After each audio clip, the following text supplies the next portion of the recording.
Buenos días, jóvenes, aún y entre las verdes ramas de secas pajas por Estados Unidos. Había la noche calentar su huevo, sabía la aurora acariciar sus hijos. Poema de tal, ¿cómo era que llamaba el tipo? Rodolfo Becker, algo así. Ustedes estudiaron literatura española o castellana cuando estudiaron bachillerato. Esa era clase, los niveles se lo daban a uno. Los clásicos de la literatura española. Pero esas cosas van cambiando, ¿verdad? Se va quedando todo atrás. Bueno, hablo mucho, vamos a empezar porque tenemos poco tiempo. En la última clase, ayer les expliqué, les repasé lo que era el proceso contráctil en la musculatura lisa y les había explicado que dependía de la entrada de calcio y del nivel de calcio.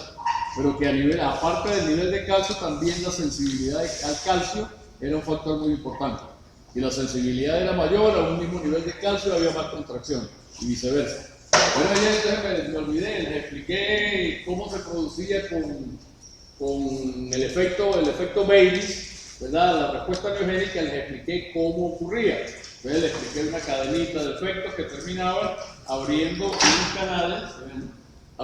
canales de calcio, voltaje dependiente, por lo que les expliqué, la cadena que producía esto y lo otro, y se producía entrada de calcio. Pero salté a lo otro y no les mostré que también ese 20-hidroxieitosa tetranoico ácido, el ácido 20-icosa tetranoico, también tiene unos efectos, aparte de aumentar la entrada de calcio, produce también activación de la roquinasa y también produce, a través de la activación de la roquinasa, produce una inhibición de la miosinfopatasa, lo cual también contribuye al proceso contráctil. Eso era lo que me había olvidado ayer de decir. ¿Sí? Entonces, la respuesta a Bayes implica entrada de calcio e incremento en la sensibilidad al calcio a través de este proceso que ustedes pueden repasar porque yo se lo expliqué anteriormente. ¿Recuerdan a la roquinasa? Y a la fosfolipasa C, pues, a la proteinquinasa C. Y estábamos entonces explicando el segundo componente de la respuesta, ¿cómo se llama?, de la autorregulación. El primero era la respuesta miogénica. El segundo les explicaba que se debía al hecho de que cuando aumenta la presión arterial, estamos hablando de presión arterial aumentada, la presión arterial aumentada produce un incremento o tiende a producir un incremento en el flujo. Ese incremento en el flujo va a producir un incremento en el volumen de filtración glomerular. O sea, son cosas que ocurren antes de que ocurra la autorregulación. La autorregulación es el resultado de detectar esos cambios. O sea, aumenta la presión arterial, aumenta el flujo sanguíneo renal, el flujo sanguíneo renal, por tanto el flujo plasmático renal, aumenta el volumen de filtración glomerular, aumenta con ello la cantidad de sodio y de cloro que se le está aportando al sistema tubular, porque si aumenta el BFG, aumenta con él lo que tenga. Y una de las cosas que tiene, que son las que quiero destacar, es sodio y cloro. Si hay más volumen filtrado, hay más sodio y más cloro. Yo les decía, hay una propiedad que se llama el balance glomérulo tubular. Si aumenta la cantidad de sodio que entra al sistema, al tubo, aumenta la reabsorción, pero esa reabsorción no es completa. No es completa, siempre queda un extra de sodio que no se va a reabsorber en los túbulos proximales, que es donde se absorbe la primera parte del sodio. Entonces, ¿qué ocurre? Que el líquido que sigue fluyendo a través del sistema de tubos, es decir, a través de las asas de Henle, y que luego se va a dirigir a los tubos colectores, cuando llega a la mácula densa de ese tubo, a la región de la mácula densa, entonces él está aportándole a esa mácula densa mayor cantidad de sodio y mayor cantidad de cloro. ¿Me expliqué? Si aumentas el volumen, eso va a ocurrir un cambio. Estoy explicándoles que eso se tiene que regular. Que ese volumen de filtración glomerular aumentado no puede persistir, que hay que controlarlo. Entonces el mecanismo aquí consiste, aumentó el volumen de filtración, aumentó la entrada de sodio y cloro. Aumenta entonces la llegada de sodio y cloro, aquí está el dibujito también, aumenta la cantidad de sodio y cloro que le entra por filtrado al el tubo entonces lleva más sodio y más cloro hasta la región de la mácula densa. En la región de la mácula densa es donde se produce la detección de lo que está ocurriendo. Y ahí se inicia el proceso que va a reducir eso que está ocurriendo.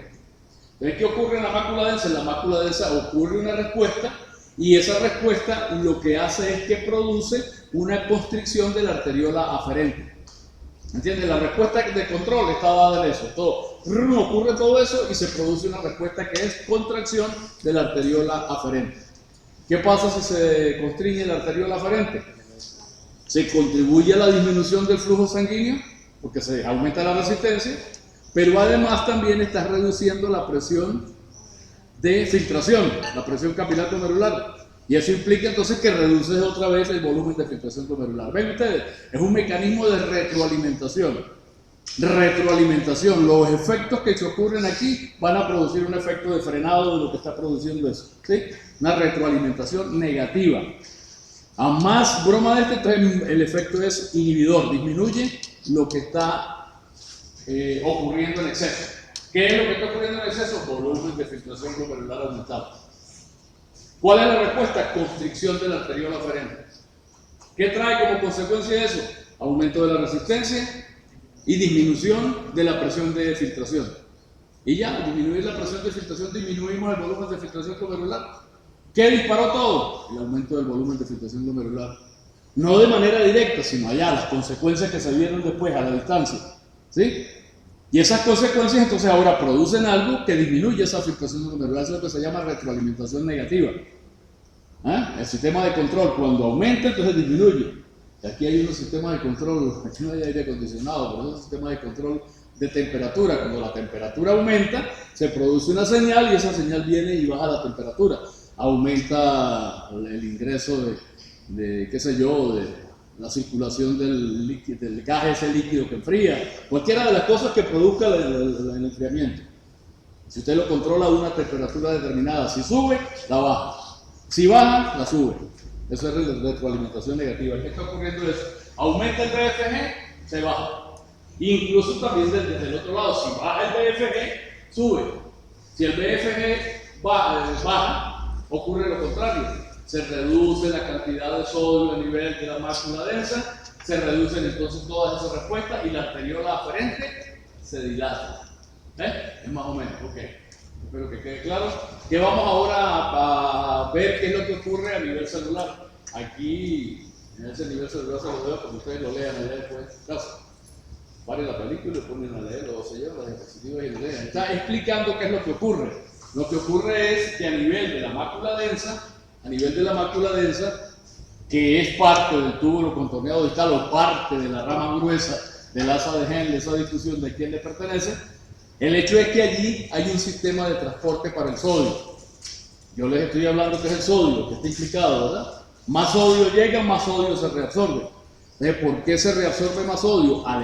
El sistema de reabsorción de sodio a nivel de la rama gruesa del asa de Henle, que es lo que estamos considerando, es un sistema que consiste en un simportador. Es decir, hay una molécula transportadora en la membrana apical del tubo y esa molécula transportadora mete al interior de la célula, mete sodio, mete cloro y mete potasio.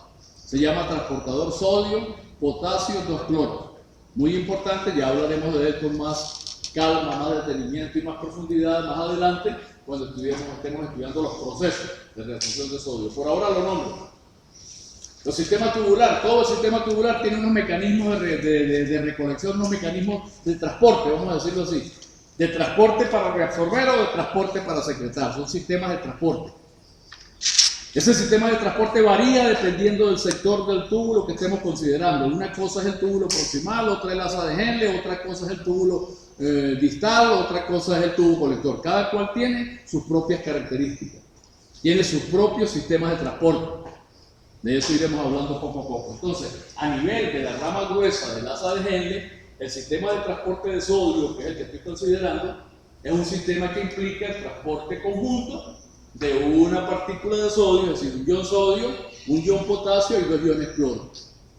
Supuestamente este sistema de transporte no produce cambios en el potencial de la membrana porque está metiendo 2 cargas de cloro que son negativas y 2 cargas positivas de cationes, sodio y potasio.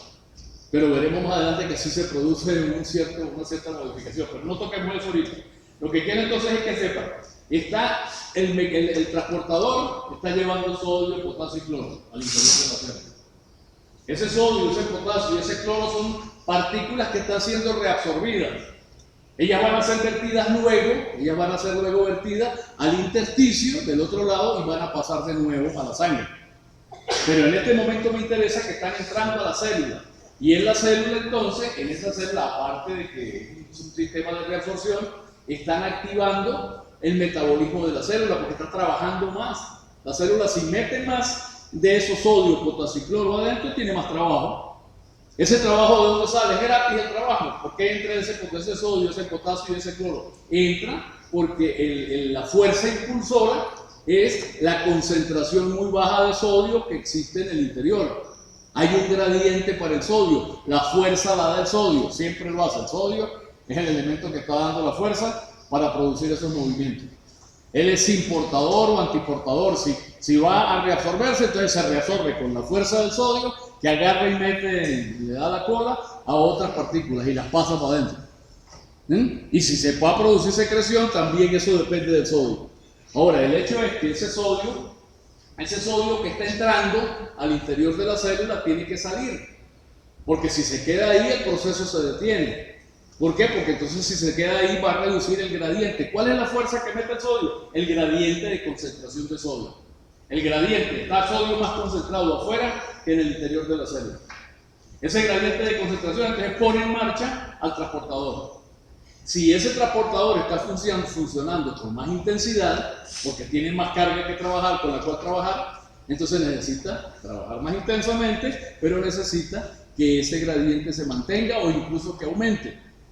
¿Cuál es la manera de mantener el gradiente de sodio? Las bombas de sodio y potasio. Entonces, en la parte externa, en la parte vasolateral, ya vamos a considerar eso más adelante, en la parte vasolateral hay unas bombas, que son las bombas sodio-potasio, que se encargan de estar sacando continuamente, con gasto de energía, con producción de ATP, porque son ATPasas, se encargan de estar sacando continuamente al ion afuera para resolver, para meterlo para adentro. Y además para mantener un gradiente bajito, pero es una concentración bajita de sodio en el interior, es decir, un gradiente alto. Mientras mayor el gradiente, mayor es la fuerza que mete el sodio. Entonces, repito, al tener una carga aumentada de sodio y extra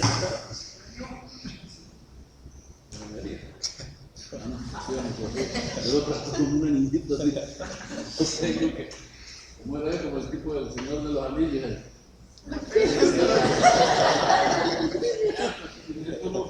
Bueno, que ustedes ven la película por allá, el tipo siempre enamorado del anillito, aquel feíto que ¿cómo era que llamaba? No me acuerdo, el tipo ese que era así medio un sapito. Bueno, entonces resulta que hay un incremento en la actividad, se activan las bombas de sodio y potasio para poder mantener el paso a ese ritmo de absorción de sodio incrementado. Entonces eso implica que se activa la producción de ATP, que se necesita más ATP para que la bomba se mantenga. Eso está acoplado, entonces el mecanismo metabólico incrementa el ATP para que haya un aporte suficiente de ATP para que se haga lo que se está haciendo, ¿sí? Entonces ya sabemos, hay un aumento en el ATP. Ese aumento de ATP está destinado a suplir el trabajo de las bombas de sodio y potasio, pero evidentemente hay un ATP aumentado en el interior de la célula, ¿lo acepta? O sea, como se lo estoy diciendo, bueno, entonces ese ATP aumentado, aparte de su trabajo metabólico, resulta que ese ATP que está incrementado en el interior de la célula favorece una salida extra de adenosintrifosfato al espacio intersticial. ¿Sí? ¿Sí está bien? ¿No? Aumenta el ATP. ¿Por qué aumenta el ATP? Porque aumentó el trabajo. Ese aumento de ATP está destinado a suplir la necesidad extra de ATP para el trabajo. Pero es un hecho que aumenta la concentración de ATP y entonces el ATP sale. Pero también el ATP está siendo utilizado metabólicamente. Y el catabolismo, la hidrólisis, eso se llama la hidrólisis del ATP, para producir o liberar la energía me produce ADP. Y ese ADP entonces se convierte, se va partiendo ADP, AMP, no AMP cíclico, porque para producir AMP cíclico hace falta una enzima particular, que es la adenilato ciclasa. Aquí es sencillamente la transformación del ATP en ADP y sigue el metabolismo ADP a AMP y el AMP entonces pierde el otro P y le queda solo AM, sin P. Ese AM sin P se llama uno de los resultados es la adenosina. A la adenosina, que el ATP es adenosin trifosfato, adenosin difosfato, adenosin monofosfato, adenosin, se le acabó, este es adenosina. Y entonces también se libera adenosina al espacio intersticial. Cerca de esto está ocurriendo en la mácula densa. ¿Recuerdan ustedes la mácula densa? Allá en el tubito. Cerquita de la mácula densa está el aparato glomerular, recuerdan ustedes. Pero está una de las cosas que está cerca de allí son las arteriolas, principalmente la arteriola aferente. Entonces resulta que ese ATP y esa adenosina que se están liberando actúan sobre unos receptores que están en las células de la musculatura lisa. Hay receptores para el ATP y receptores para la adenosina. Los receptores de ATP son de tipo P2X. Hay varios, se llaman receptores purinérgicos. Los receptores purinérgicos son de tres tipos. Ahí los ¿cómo se llama? Aquí dice P2X, hay P2Y y están los receptores de adenosina, que también es una purina, de cierta manera. Entonces resulta que hay receptores de adenosina y receptores de ATP. Los receptores de ATP son receptores que están acoplados a un canal, son canales en realidad ionotrópicos.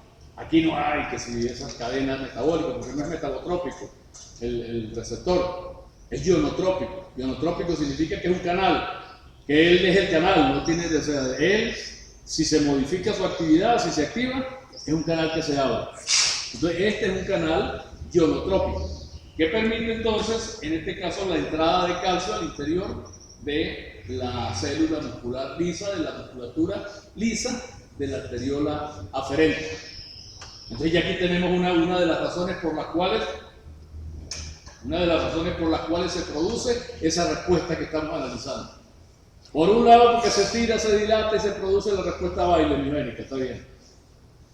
Pero por otro lado, porque se está produciendo todo esto, y todo esto significa que se están liberando estas dos partículas, y esas dos partículas tienen receptores que activan de alguna manera la contracción de la musculatura lisa. El ATP a través de la entrada del calcio de manera directa. La adenosina tiene varios receptores. La adenosina tiene funciones distintas dependiendo del receptor. La adenosina, por lo general, es una molécula vasodilatadora. En la mayor parte de los territorios vasculares, sobre todo en el corazón tiene una importancia fundamental para activar la circulación coronaria. Cuando en el corazón aumenta la actividad del corazón, se ocurre esto que les estoy diciendo, ocurre una degradación muy aumentada del ATP. Y eso implica una producción de adenosina. Es decir, ahí hay una autorregulación también, de manera que el incremento de trabajo en el corazón aumenta una sustancia que ayuda a que el corazón siga su incremento. ¿Por qué? Porque dilata los vasos. ¿Qué pasa si se dilatan los vasos? Entra más sangre a la circulación coronaria. Entonces hay más aporte de oxígeno y el corazón trabaja con más intensidad. Allá en el corazón, la adenosina tiene una función dilatadora, porque actúa sobre unos receptores particulares que son los receptores A2 de adenosina. Hay receptores A1, A2 y A3. En el corazón son A2 los receptores y están acoplados con un sistema de señalización que termina produciendo vasodilatación coronaria. Pero aquí en el riñón, la adenosina tiene un efecto distinto, contrario, incluso opuesto, porque la adenosina actúa a través de receptores A1 y esos receptores A1 tienen como resultado de su activación producir una respuesta contráctil a nivel de la musculatura de esa lisa. La respuesta aquí se ve la adenosina, tiene una acción fundamental, a través de un ligando, abriendo unos canales operados, unos receptores, canales operados por receptor, unos canales de calcio operados por receptor. Entonces se activan esos canales de calcio operados por receptor y entra el calcio al interior de la célula. Y ese calcio aumentado entonces contribuye a la contracción muscular de la fibra lisa. Entonces, repito, en el proceso de retroalimentación túbulo-glomerular, el incremento de sodio y de potasio que se produce por el incremento del volumen de filtración implica un aumento en la reabsorción de sodio y de cloro a nivel de la mácula densa. Eso implica la activación metabólica de esas células con la producción de ATP y adenosina.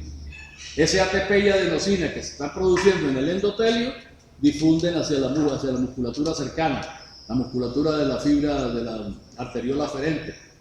Algunos ponen, pero yo no sé, ahí yo no puedo decidir porque yo no trabajo en eso. Algunos ponen también a la arteriola eferente. Algunos textos, por ejemplo, ponen a la arteriola aferente y eferente como las dos formando parte del aparato yuxtaglomerular. Cuando yo en la mayor parte de los textos que he visto siempre es la arteriola aferente la que se pone. Ella es la que tiene las células granulares y ella es la que forma parte del aparato yuxtaglomerular. Estuve revisando un texto de Conti, que es muy bueno también, una fisiología de Conti, un italiano. Y aparece que son los dos. Yo no sé decidir, tampoco, como ya sé que existen opiniones distintas, yo no les voy a decir cuáles son las arteriolas y si pone diferente no, porque después me salen con el libro. Mire, pero aquí está el profesor, que la diferente también. Entonces, bueno, yo no trabajo en eso, yo no puedo decidir, yo lo que tengo son las opiniones de los libros. Podría entrar más en profundidad y revisar los artículos originales que dan origen a ese tipo de información, pero no tengo tiempo para eso. Pero no importa, eso no nos interesa. Lo que nos interesa decir es que si se liberan unas bromas, una sustancia, esas sustancias activan eso es lo importante, si activan a la arteriola aferente, ahí me ayuda. Que si la eferente también participa en la respuesta, esa es otra cuestión. Pero lo que me interesa que se entienda es que aumenta la constricción de la arteriola aferente y se ayuda a solucionar el problema. Porque al contraer la arteriola aferente se reduce el volumen de filtración glomerular. Y listo. Eso es lo que quiero que entiendan. Entonces, repito, se debe a este procesito que tenemos ahí, ya no hay ningún problema para entender. Entonces, con respecto a la autorregulación, hay unas tres consideraciones que hay que tener en consideración. Primero, que no hay que la autorregulación es un poco menos efectiva cuando el rango de presión baja. O sea, cuando la presión llega hasta un límite, hasta 90 milímetros de mercurio. Cuando la presión arterial es menor de allí, ya estos mecanismos no funcionan bien. Es decir, son muy buenos para corregir cuando hay aumentos de presión. ¿Sí entienden lo que les digo? Responden bien frente a incrementos de presión, está todo explicadito. Pero resulta que la autorregulación es en una zona más o menos de presión baja y de presión alta. Pero la presión baja, en el sentido de la presión baja, la autorregulación llega muy poquito, es decir, hasta 90 milímetros de mercurio, póngale 85 milímetros de mercurio. Ahí hay una respuesta autorreguladora contraria a la que les estoy definiendo. Si la presión arterial baja de la presión arterial media hacia abajo, tienen que producirse todos los fenómenos contrarios a lo que describí. Es decir, baja la presión, baja el volumen de filtración glomerular, baja el sodio y el cloro a nivel de la mácula densa, baja entonces la cantidad de ATP y adenosina que se libera y se produce una dilatación. Al revés. Pero eso no es tan progresivo y tan continuo como para llegar hasta menos 40 milímetros de mercurio. ¿Entiende la cosa? O sea, que es limitado el rango de trabajo hacia abajo. Trabaja muy bien hacia arriba, pero hacia abajo no es tan efectivo el proceso. Entonces abajo hay otros mecanismos que también contribuyen a regular lo que estamos diciendo. Ya les voy a explicar más adelante. La autorregulación no es perfecta. ¿Qué quiere decir? Que no es así exactamente que usted va a mantener el volumen de filtración glomerular en una mesetica. Suba y suba, no, esto se queda aquí. No, regula. Y reduce muchísimo el efecto del incremento de presión, pero no es perfecto, o sea, siempre se le escapa un poquito. O sea, siempre queda, o sea, no tanto como debiera, porque está regulado, pero tampoco tan poquito como debiera. No tanto como debiera por el incremento de presión, pero tampoco tanto como debiera para la autorregulación, para que el volumen de filtración glomerular quedara siempre constante. ¿Lo dije? Es decir, no es perfecto, quiere decir que siempre se le escapa, siempre hay un poquito de incremento del volumen de filtración glomerular. La regulación no es perfecta. Y otro es que a pesar de que exista esa autorregulación, hay otros elementos u otros factores que contribuyen y que pueden modular ese proceso de autorregulación. La autorregulación tiende a ser una respuesta aceptable para mantener esa variable que dije, el BFG. Pero resulta que puede haber otras circunstancias en el momento que necesiten que esa respuesta sea reducida. Oye, está bien, usted está trabajando y haciendo su papel, pero bueno, déjeme a mí porque yo necesito que ese volumen de filtración glomerular, por ejemplo, sea más alto de lo que usted me está diciendo. ¿Sí me explico? La autorregulación diría, el volumen de filtración glomerular tiene que estar aquí, pero es que la autorregulación no es sola, ella trabaja con otras cosas. ¿Entiende? Hay otros factores que intervienen en el control de ese BFG. Entonces sobre esa autorregulación se superponen otras señales. Señales que pueden contrarrestarla, es decir, reducir su efecto y permitir que aumente el volumen de filtración glomerular, o señales que tienden a disminuir, a contrarrestarla, no, a aumentarla y favorecer más bien el proceso, ¿sí? Entonces, repito, no es el único factor y hay otras cosas que la modifican. Son muchos los detalles, son muchas las sustancias y muchos los factores, las hormonas y las sustancias que se liberan en el organismo incluso, o que vienen de afuera, que pueden afectarlo. Nosotros no tenemos tiempo para revisar eso todo, se nos va la vida ahí. Que si vamos a ver cómo es el efecto que produce las interleuquinas, cómo va a ser las prostaglandinas, cómo van a ser la bradicinina, la angiotensina, si la vamos a considerar un poquito. Es decir, hay muchos factores, muchas sustancias, muchas hormonas, muchos compuestos que se liberan en el organismo que tienen su efecto allá. Pero en líneas generales lo que quiero que se entienda es que la autorregulación entonces es un proceso complejo. La autorregulación no, la regulación. La regulación implica la autorregulación, que es un factor, pero la regulación implica también otras cosas. Entonces aquí tenemos un esquemita que nos muestra eso. Está el glomérulo de fondo, tenemos una sangre que está entrando, que va a salir por acá y que depende del volumen de líquido, el minuto que entra, es decir, el flujo sanguíneo depende de las resistencias, tanto aferente como eferente. Cosas que ya sabemos. Que si aumenta la resistencia aferente, que si aumenta la resistencia eferente, que si aumentan las dos, que si la otra aumenta y otra, todas esas cosas que ya más o menos hemos analizado en el pasado, ¿verdad? Entonces acá vemos que hay unas sustancias que tienen una acción preferencial sobre la resistencia eferente y otras que tienen una acción preferencial sobre la resistencia eferente. Acá vemos, por ejemplo, que la adenosina, de la cual acabamos de hablar, tiene una acción preferencial sobre la resistencia aferente. Ella modifica principalmente la resistencia aferente. Si modificara la resistencia eferente, tendría entonces un efecto medio antagónico, porque si esto se constriñe para bajar la presión y el otro también se constriñe, pues la presión no se modifica. ¿Sí me explico? O sea, por eso se dice que la acción es selectiva de la adenosina en la resistencia aferente. Y hay algunas sustancias que actúan preferiblemente sobre la resistencia eferente. Aquí hay un procesito complejo, por ejemplo, uno de ellos es la angiotensina 2. La angiotensina, ¿ustedes han oído hablar de esto del sistema renina, angiotensina, aldosterona? ¿En bioquímica les hablaron de eso? ¿Dónde? ¿En alguna parte? ¿En bioquímica? ¿Siguieron hormonas en bioquímica? A lo mejor por la liberación de aldosterona. Ok, ellos ya tienen una idea del asunto. Se llama sistema renina, angiotensina, aldosterona. Es un sistema, lo llaman así porque hay una cadena también de eventos que ocurre cuando se produce, cuando se pone en actividad este sistema. Uno de los efectos, ese es un sistema que está controlado, que arranca a nivel renal. La renina se produce en las células glomerulares del aparato glomerular.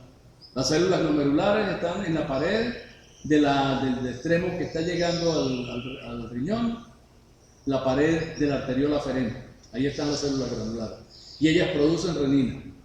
La renina, vamos a hablar un poquito primero de eso, porque la renina es una hormona, es una enzima.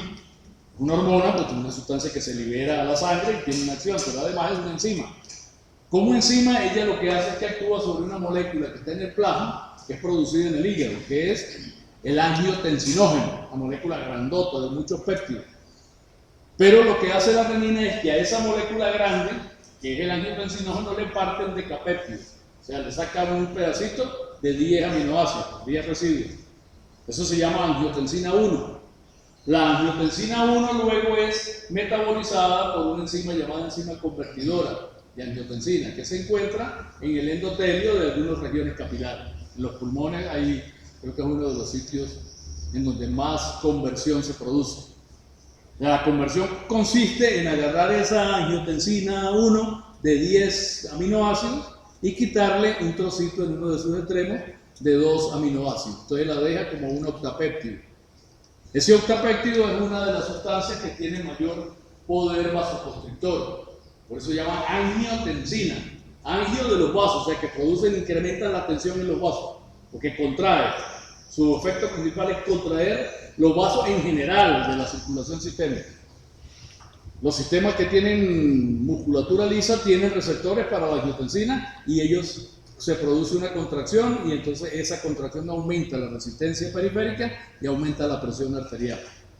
Está dentro del sistema de control de la presión arterial. ¿Cómo actúa para controlar la presión arterial? Si la presión arterial baja, es necesario subirla, ¿sí? Si la presión arterial sube, es necesario bajarla. Hay una serie de mecanismos para producir esos efectos. Bajar o subir la presión puede subir por muchas causas y puede bajar también por otras. Pero el hecho es que hay un sistema natural de regular esa presión y ese sistema arranca en el riñón.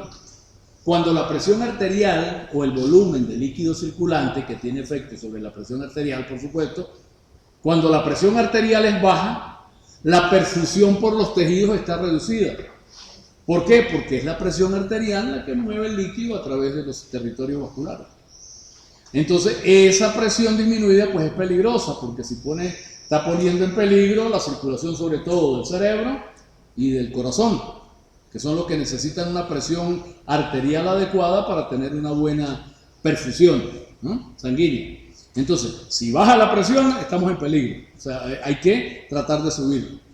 En el riñón se detecta ese descenso de presión. El descenso de presión se detecta en todo, o sea, se detecta en el organismo en general. Hay un mecanismo que detecta la presión o la distensión a nivel de las carótidas, a nivel de la aorta, y ponen en marcha reflejos. Si la tensión baja, se ponen en marcha unos reflejos que activan al sistema nervioso simpático. El sistema nervioso simpático activa el corazón y aumenta la frecuencia cardíaca y la fuerza contráctil. Y además produce constricción en los vasos. Esa constricción en los vasos tiende a aumentar la presión arterial. ¿Por qué? ¿Por qué la constricción en los vasos sistémicos del organismo aumenta la presión arterial? ¿Ah? Aumenta la resistencia.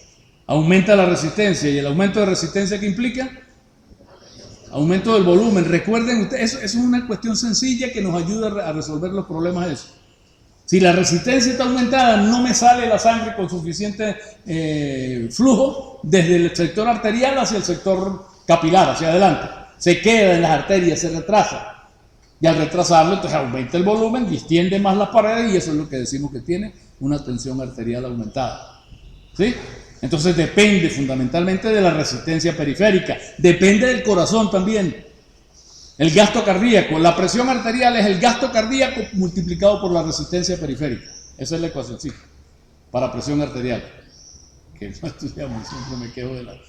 Esa es presión arterial. Entonces, ¿cómo modifico la presión arterial? Modificando el gasto cardíaco. Si el corazón impulsa más sangre al sistema, pues hay más sangre en el sistema. Eso no es lógico, ¿verdad? Es una lógica. Y la otra es la resistencia periférica. Si la resistencia periférica es alta, se queda más sangre en el sistema.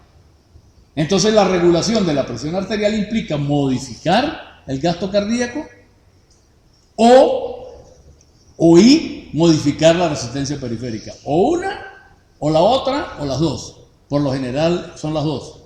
¿Sí? Entonces repito,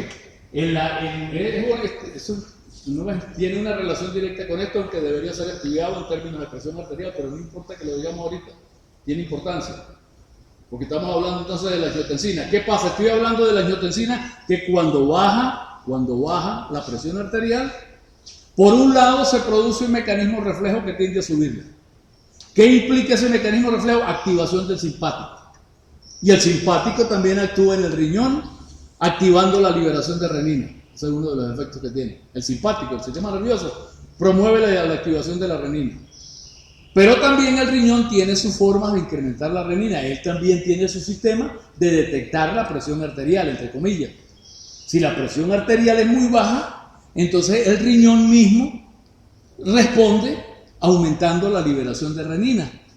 Cuando se libera más renina, tenemos más angiotensina. Aparte de que tenemos más aldosterona, pero no vamos a analizar todo esto. Tenemos más angiotensina. Y la angiotensina produce una constricción sistémica. Se produce una constricción del sistema, de las arteriolas del organismo, que tienden a aumentar la presión arterial. ¿Lo ven? ¿Sí o no? Entonces resulta que hay unas situaciones en las cuales el riñón se engaña. ¿Por qué se engaña? Cuando se desarrolla, por ejemplo, una arteriosclerosis de la arteria renal, el volumen de fluido al interior del riñón está reducido. No está alterada la presión está bien. pero le está llegando menos sangre al riñón porque las arterias están tapadas, están obstruidas. Entonces el riñón interpreta, él no tiene que ver, él lo que sabe es lo que le está ocurriendo, él no sabe lo que está pasando por allá afuera. Entonces él decide hacer lo que tiene que hacer. Esta presión está muy baja, este flujo que está llegando aquí está muy bajito, vamos entonces a aumentarlo. O sea, ¿cómo lo aumentamos? Vamos a aumentar la presión sistema. Él decide que aumenta la presión, ¿me explico? Vamos a aumentar la presión para que me llegue más. Y entonces liberan renina en exceso, liberan angiotensina en exceso para que se produzca un incremento. Ese para es como si fuera una cosa ¿cómo se llama? Propositiva. Como si el riñón de verdad pensara esas cosas. No, esas las piensa uno y se las pone a él en la cabeza. En la cabeza del riñón, ¿cuál será? ¿El polo de arriba o el polo de abajo? ¿Entiendes lo que les digo? Él simplemente hay una cuestión mecánica que está organizada de esa manera. Entonces él se engaña y produce entonces mucha angiotensina 2. Y hay entonces hipertensión arterial. Entonces usted ve a la persona que una de las cosas que tiene que descartar el médico, cuál es el origen de la tensión, de esa hipertensión. Y hay una causa nefrógena, es decir, se origina en el riñón y está originándose por eso. Entonces vamos a mandarle algo que disminuya eso. Eso que disminuye eso son inhibidores de la enzima convertidora de angiotensina. ¿Sí? Si se inhibe la enzima convertidora, se produce menos angiotensina. La renina sigue liberándose, pero no se produce angiotensina 2 porque está inhibida la convertidora. Y otra cosa es también actuar sobre los receptores para la angiotensina. Hay drogas que se utilizan que inhiben a la enzima convertidora o que inhiben a los receptores mediante los cuales actúa la angiotensina y tienden a bajar la presión arterial. Pero entonces tiene que tener un diagnóstico más o menos claro de cuál es la causa, por qué se está produciendo eso. ¿Sí? Otros tratamientos es bajar la concentración, no, bloquear la entrada de calcio de los vasos. Si no entra calcio, pues la contracción es más baja, ya sabemos por qué. Pero bueno, el hecho entonces está en que la renina se libera a nivel de las células supraglomerulares, de las células granulares. Y esa renina tiene esos efectos que estamos diciendo, produciendo angiotensina 2. Y la angiotensina 2, entre todas las cosas que tiene muchos efectos. Me interesa destacar sobre la tasa de filtración glomerular y el flujo sanguíneo renal. ¿Qué pasa cuando la angiotensina se libera y actúa sobre el riñón? Tiende a aumentar la tasa de filtración glomerular y tiende a aumentar el flujo plasmático, a disminuir el flujo plasmático renal y a disminuir el volumen de filtración glomerular. Si estaba muy alto, entonces lo disminuye. Y si está muy bajo, entonces tiene que hacer el efecto contrario, se reduce la liberación de renina.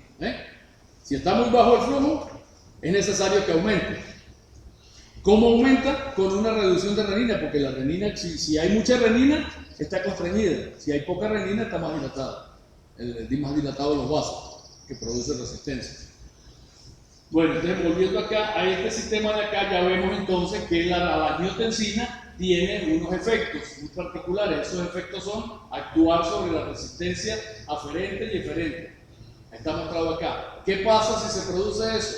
La constricción simultánea de los dos elementos tiene como efecto reducir el flujo sanguíneo renal. ¿Sí? Si se constriñen los vasos, se reduce el flujo sanguíneo renal.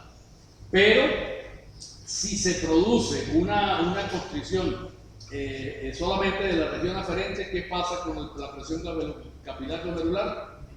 Disminuye, ¿verdad? Y si se produce solamente una de la resistencia eferente, aumenta la presión acá. Entonces, esto parece que se produce de una manera simultánea, pero el efecto es más importante sobre la arteriol eferente. ¿Entienden? El efecto de constricción que se ejerce sobre las dos arterioles es más importante sobre la eferente. ¿Qué importancia tiene eso? Que si bien al constreñirse se está produciendo una reducción del flujo, ¿verdad? Si aumenta la cantidad de renina, se reduce el flujo, con la constricción de las dos, la constricción preferencial de la eferente reduce el efecto que podría tener eso sobre el volumen de filtración glomerular. Si la contracción es preferencial de la aferente, el volumen de filtración glomerular disminuiría. Al constreñirse también preferencialmente la eferente, se tiende entonces a contrarrestarlo del flujo pero sin afectar mucho el volumen de filtración glomerular. ¿Está clara la idea? Lo mismo ocurre con ¿cómo se llama? Lo que acabamos de ver. Estamos hablando de la angiotensina. Ok, entonces la angiotensina liberada tiene un doble efecto, aferente y eferente, pero preferencialmente sobre el eferente. Por eso entonces, de esa manera, ese efecto diferencial permite que se produzca reducción en el flujo, pero no se afecte mucho la velocidad de filtración glomerular. Y además, la constricción que se produce en la arteria aferente, que es evidente que se produce, también es atenuada por la liberación de una sustancia que son las prostaglandinas. Es decir, al mismo tiempo que se activa la angiotensina, que tiende a producir una reducción del volumen de filtración glomerular, si se produce una reducción del flujo plasmático, ¿se está reduciendo o no el flujo plasmático? Si se constriñen las arteriolas, se reduce el flujo plasmático. ¿Qué efecto tiene la reducción del flujo plasmático sobre el volumen de filtración glomerular? Lo tiende a caer. Entonces, esa tendencia a que caiga el volumen de filtración glomerular se contrarresta con una acción preferencial sobre las eferentes, que entonces contrarreste la reducción del flujo plasmático con un incremento en la presión capilar glomerular. ¿Lo dije? Entonces, repito, en este caso, además de eso, el efecto de la angiotensina sobre la aferente es atenuado. O sea, de paso que tiene menor acción sobre la aferente, la acción sobre la aferente es atenuada por la acción de las prostaglandinas. O sea, las prostaglandinas hacen que la arteriola aferente no sea tan afectada. Entonces, eso ahora permite mayor entrada de líquido a los capilares y menor salida a través de la eferente. ¿Sí? El balance hace que el volumen de filtración glomerular no se comprometa. Bueno, yo creo que más o menos hay una sustancia entonces que actúa sobre los dos sistemas. Si actúa sobre los dos sistemas, ¿qué pasaría? Una sustancia que bloquee. En este caso son bloqueos, son reducciones, son dilataciones. ¿Qué pasa si estamos hablando de resistencia, ¿no? Estas sustancias que están acá aparentemente actúan sobre la resistencia aferente y sobre la eferente. ¿Qué ocurriría entonces con la acción de esta sustancia? Se te producía vasodilatación en ambos sentidos. Esta vasodilatación tiende a aumentar el flujo y a aumentar también la presión capilar glomerular. Pero la dilatación de la otra tiende también al efecto contrario. Entonces, la acción de las dos al final no tiene un efecto muy resaltante sobre el volumen de filtración glomerular. Bueno, dejemos eso hasta aquí y eso es simplemente para mostrarles que la autorregulación no está sola y que hay otros factores que se superponen que pueden modificar ese efecto de la autorregulación, aquí representada por la adenosina. Adenosina es el efector, digámoslo así, de la autorregulación. No es el efector todavía, el efector es el músculo liso, se contrae, pero bueno. Y esto ya lo vimos, y entonces aquí está una síntesis para que la tengan allí de cómo se produce la liberación de renina.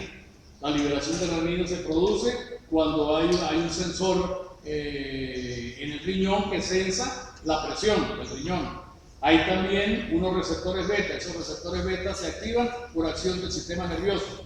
Es decir, el sistema nervioso simpático a través de la catecolamina, o bien sea el sistema nervioso, pero siempre el sistema nervioso, bien sea por nervios, bien sea por liberación de adrenalina a nivel de la médula suprarrenal, sería hormonal. De las catecolaminas aquí están recogiendo la acción nerviosa y la acción de la adrenalina liberada en la médula suprarrenal. Entonces, la renina tiene tres fuentes de activación. La mácula densa, que acabamos de nombrar, resulta que en la mácula densa, perdonen que me voy un poquito para atrás, resulta que en la mácula densa, estos efectos que he destacado están en relación con la vasoconstricción de las fibras musculares, ¿sí? Pero también resulta que el calcio, de alguna manera, que se está liberando acá en exceso, parece que también pasa a las células granulares. Y en las células granulares, ese exceso de calcio tiene un efecto inhibidor de la renina. Se inhibe la renina. Por lo general uno dice, el calcio aumentado siempre activa la secreción de sustancias y qué sé yo. Eso es lo que conocemos. Pero aquí en este caso, la liberación de calcio está produciendo un efecto contrario sobre la liberación de renina. O contrario, no, un efecto sobre la liberación de renina. ¿Qué efecto es? Baja la liberación de renina. Calcio alto en las células granulosas baja la renina.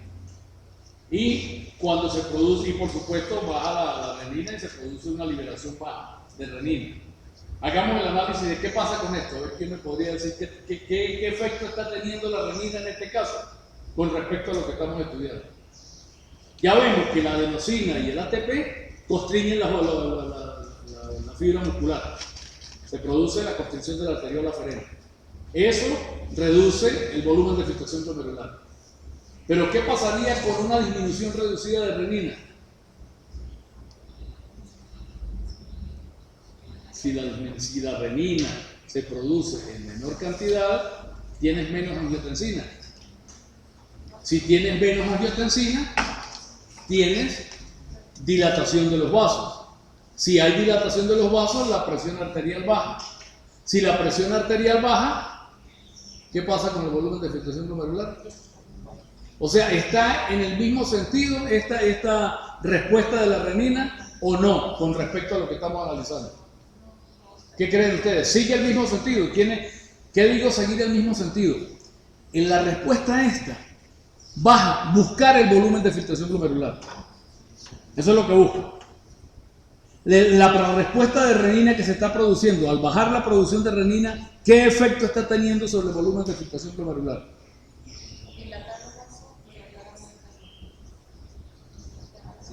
O sea, son dos cosas, o no, son tres, o ninguno, o aumenta o disminuye.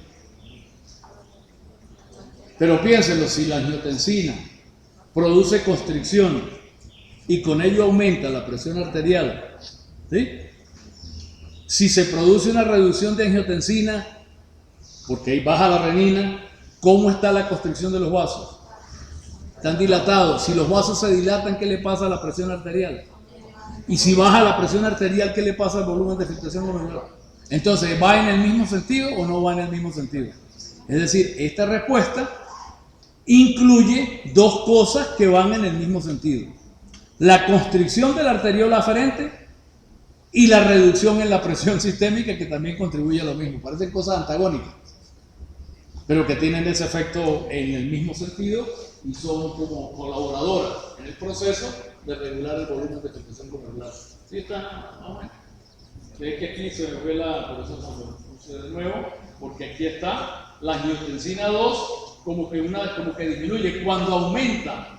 O sea, en este caso, no, perdón, el proceso aquí sería liberación, o sea, el proceso aquí es cuando baja el volumen global, cuando baja la presión arterial. Baja la presión arterial. Esto tal vez no tenga relación directa con la respuesta miogénica, pero tiene relación porque ya lo expliqué, ¿no? O sea, baja la presión arterial. Cuando baja la presión arterial se libera renina. Es lo contrario de lo que acabamos de ver. Se libera renina. Aumenta la angiotensina. Y el aumento de la angiotensina baja la tasa de filtración glomerular y el flujo plasmático renal. Va por ese camino el efecto. Eso produce una reducción en la excreción de sal y la presión arterial vuelve a subir. Es un mecanismo así de control de la presión arterial a este nivel, a nivel renal. Vamos a ver, entonces de qué estábamos hablando, de cómo se liberaba la renina, la angiotensina 1, la angiotensina 2 y cómo la angiotensina 2 reduce el volumen de filtración, el volumen de sanguíneo renal y por tanto el volumen de filtración al pequeño está. Esto está muy largo. La arteriola eferente, aquí ya se lo dije, la arteriola eferente es más sensible que la arteriola aferente. Como es más sensible, se contrae más. Como se contrae más, repercute menos el volumen de filtración glomerular. Se mantiene el volumen de filtración glomerular. Hay contracción de arteriola. Si la activación es mucha, si hay mucha angiotensina, ahí sí es verdad que se contraen las dos completas y se cae el volumen de filtración glomerular. Normalmente, en respuestas normales, predomina la diferente. El volumen de filtración glomerular permanece, está más o menos constante. Si en la intensidad es muy grande la activación, si los estímulos que produce activación liberan mucho, producen un exceso de respuesta, entonces se produce una reducción del volumen de filtración glomerular y del flujo sanguíneo renal. Esto voy a dejarlo de un lado porque se me está haciendo muy larga la cosa.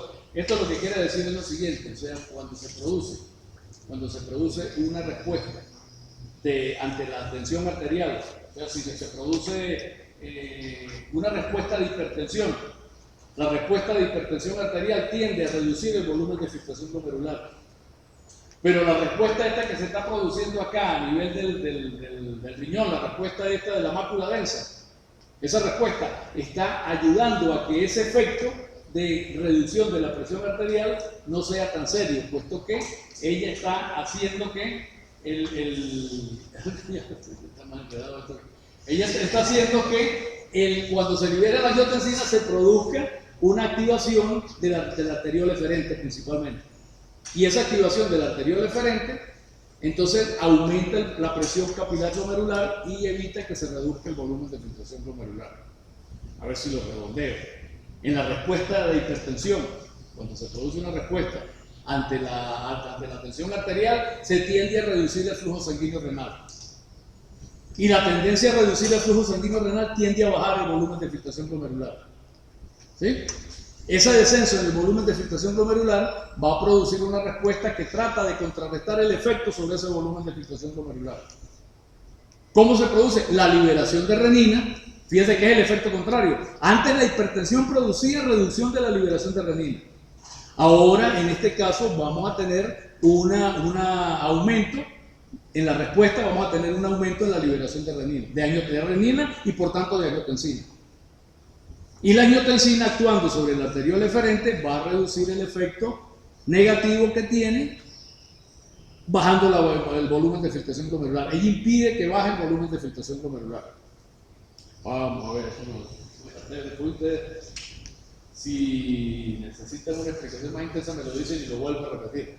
Está muy estoy dando como vueltas en el mismo sistema. Aquí está, miren, tenemos presión arterial baja. La presión arterial baja reduce el clorosodio en la mácula densa. La reducción del clorosodio en la mácula densa produce un incremento de renina. ¿Ven? ¿Qué está haciendo la presión arterial baja? Está comprometiendo el volumen de filtración glomerular. La presión arterial baja me compromete el volumen de filtración glomerular. ¿Sí? Entonces, y la respuesta, estamos analizando la respuesta de la mácula densa. ¿Qué pasa entonces en estos casos con la mácula densa? Lo contrario de lo que acabo de analizar. Hace rato analizamos lo que pasa con el incremento en la presión arterial. Contrarresta ese incremento y la mácula densa funciona, como ya lo dije. Aquí está funcionando de manera similar, solo que al contrario. Es decir, no hay contradicción. Si baja la presión arterial, baja el cloruro de sodio en la mácula densa. Es lo contrario de lo que vimos. No es que sea contrario y opuesto y que tenga, no. El efecto va a ser favorable para el organismo. Se está contrarrestándolo, pero en el otro, desplazamientos en el otro sentido. El descenso, repito, en el cloruro de sodio en la mácula densa va a tener el efecto contrario que les acabo de decir. ¿Cuál es el efecto contrario? Va a aumentar la liberación de renina. Aumenta la resistencia de la angiotensina 2 y aumenta la resistencia principalmente en la arteriol eferente. ¿Qué ocurre? Que frente al descenso de presión arterial, la respuesta renal está provocando una protección del volumen de filtración glomerular. Si baja mucho la presión, tiene que bajar el volumen de filtración glomerular. Hagamos algo. ¿Qué es lo que hacemos? Liberemos entonces renina, que va a producir angiotensina, y la angiotensina tiene un efecto preferencial sobre la arteriol eferente. Entonces, frente a la presión arterial baja, que me está bajando el BFG, estoy oponiendo algo que me evite ese descenso del BFG. ¿Cuál es? Liberación de angiotensina, de renina, pues, y de producción de angiotensina. ¿Y por qué ese efecto es favorable? Porque esa angiotensina tiene una acción preferencial sobre las arteriolas eferentes. Como se produce la contracción de la arteriola eferente y así no cae tanto la presión capilar glomerular. Es como un poquito enredado y a uno se le van los tapones de vez en cuando. Entonces ya afortunadamente apreté el tapón y lo dije con ese grafiquito me enseña. ¿Me parece que estuviera enseñando cosas contradictorias? No, es la misma cosa, pero una analizada en un sentido y la otra en el otro sentido, ¿verdad?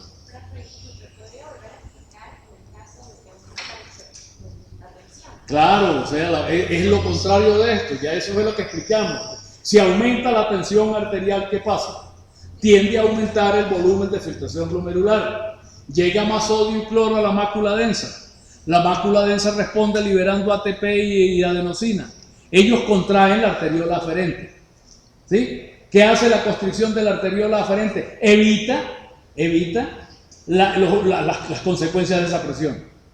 ¿Cuáles son las consecuencias de esta presión? El aumento del volumen, el aumento del flujo plasmático renal. Al cerrarse se reduce el flujo plasmático renal. Entonces entra menos sangre al capilar glomerular y baja la presión capilar glomerular. ¿Qué era lo que queríamos? La presión capilar glomerular supuestamente incrementada con la presión arterial alta, ¿sí?, está siendo reducida y llevada a su nivel. Se evita que esa presión arterial tenga esos efectos. ¿Cómo se logra? Constriñendo la arteriola aferente. ¿Ven ustedes? ¿Y cómo se logra eso? Con este proceso que vimos acá. Yo les acabo de mostrar, por eso regresé y les mostré que aparte de la liberación de adenosina y ATP y la vasoconstricción, bajaba la secreción de renina, ¿lo recuerdan? Entonces ahora estamos viendo desde el punto de vista de la renina el efecto contrario de un descenso de la presión arterial. ¿Qué pasa si baja la presión arterial? Baja el flujo sanguíneo renal, baja la presión capilar glomerular y baja la filtración. ¿Sí? ¿Qué hacemos para que eso no se produzca? Entonces, una de las respuestas que implica la mácula densa es que el cloro bajo el cloruro de sodio bajo en la mácula densa aumenta la renina. Ya no estamos hablando de adenosina, por supuesto que también tiene sus efectos, pero en este caso concreto, ¿qué es lo que estoy describiendo? Que eso aumenta la renina. Por eso me volví hacia atrás, porque yo no les destaqué la renina al principio. Hice hincapié en la cuestión de la adenosina, el ATP y la constricción. Pero no les hablé de que la renina bajaba en ese momento. Porque era hipertensión, baja la renina. Esa es la respuesta. Acá, en hipotensión, sube la renina. Cuando hay hipotensión, sube la renina. La renina tiene sus efectos sobre la angiotensina y la angiotensina tiene su efecto sistémico, que ya les describí. Produce la constricción de los sistemas sistémicos y produce incremento de la presión arterial. Eso en este momento no nos interesa lo que está ocurriendo aquí a nivel del riñón. Entonces el incremento en la renina, que incrementa la angiotensina, produce entonces un incremento en la resistencia de la arteriola, en este caso eferente. Porque la angiotensina tiene una acción preferente. El caso de la autorregulación tiene una acción preferencial sobre la arteriola aferente. La autorregulación actúa principalmente sobre la aferente. Pero también hay unos efectos que tienen su acción sobre el eferente. ¿Cuáles son esos efectos? Pero esto sería entonces en caso contrario. No cuando me voy hacia la hipertensión, sino cuando me voy hacia la hipotensión. La regulación no dijimos que tenía dos caminos, que regulaba dentro de un rango. Que si la presión arterial subía, se producía una respuesta.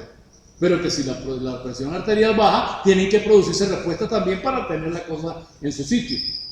Estamos simplemente viendo lo que ocurre cuando baja la presión arterial. Es el otro componente del sistema de regulación. Uno, cuando aumenta mucho la presión. Preferencialmente ocurre lo que les conté. Acción sobre la arteriola aferente. Cuando ocurre la reducción de la presión, esos mecanismos se modifican en sentido inverso. ¿Sí? Pero estoy tratando de mostrarles que esos mecanismos que se producen en sentido inverso van a terminar bajando el volumen de filtración glomerular. En la hipotensión arterial hay un descenso en el volumen de filtración glomerular. Entonces, ¿qué ocurre? Que ese mismo mecanismo de mácula densa, que aumenta la constricción y baja la producción de renina, en este caso está obrando al revés, porque la presión está hacia abajo.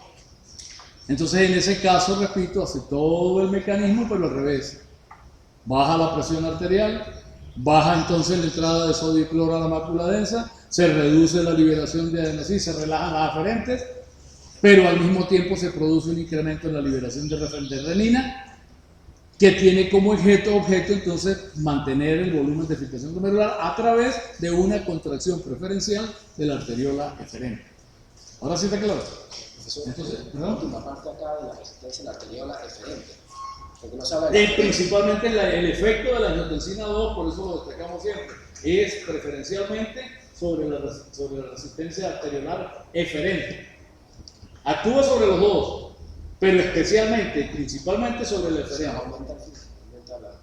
Claro, la reducción de la arteriola, la constricción de la arteriola eferente puede ser que tenga un efecto reductor de flujo, pero está aumentando la presión capilar glomerular. O sea, lo importante no es tanta la sangre que entre, Eso es, por supuesto, determinante del volumen de filtración glomerular, pero lo importante es el volumen de filtración glomerular. Que se mantenga en crisis hipotensiva un volumen de filtración glomerular adecuado. ¿Me entiendes? Que permita que ocurra siempre, que haya siempre un flujo urinario, que permita la liberación de todas esas sustancias tóxicas que hay que eliminar continuamente. Entonces, repito, bueno, aparte de eso, fíjense, aquí está la respuesta desde el punto de vista de la arteriola aferente.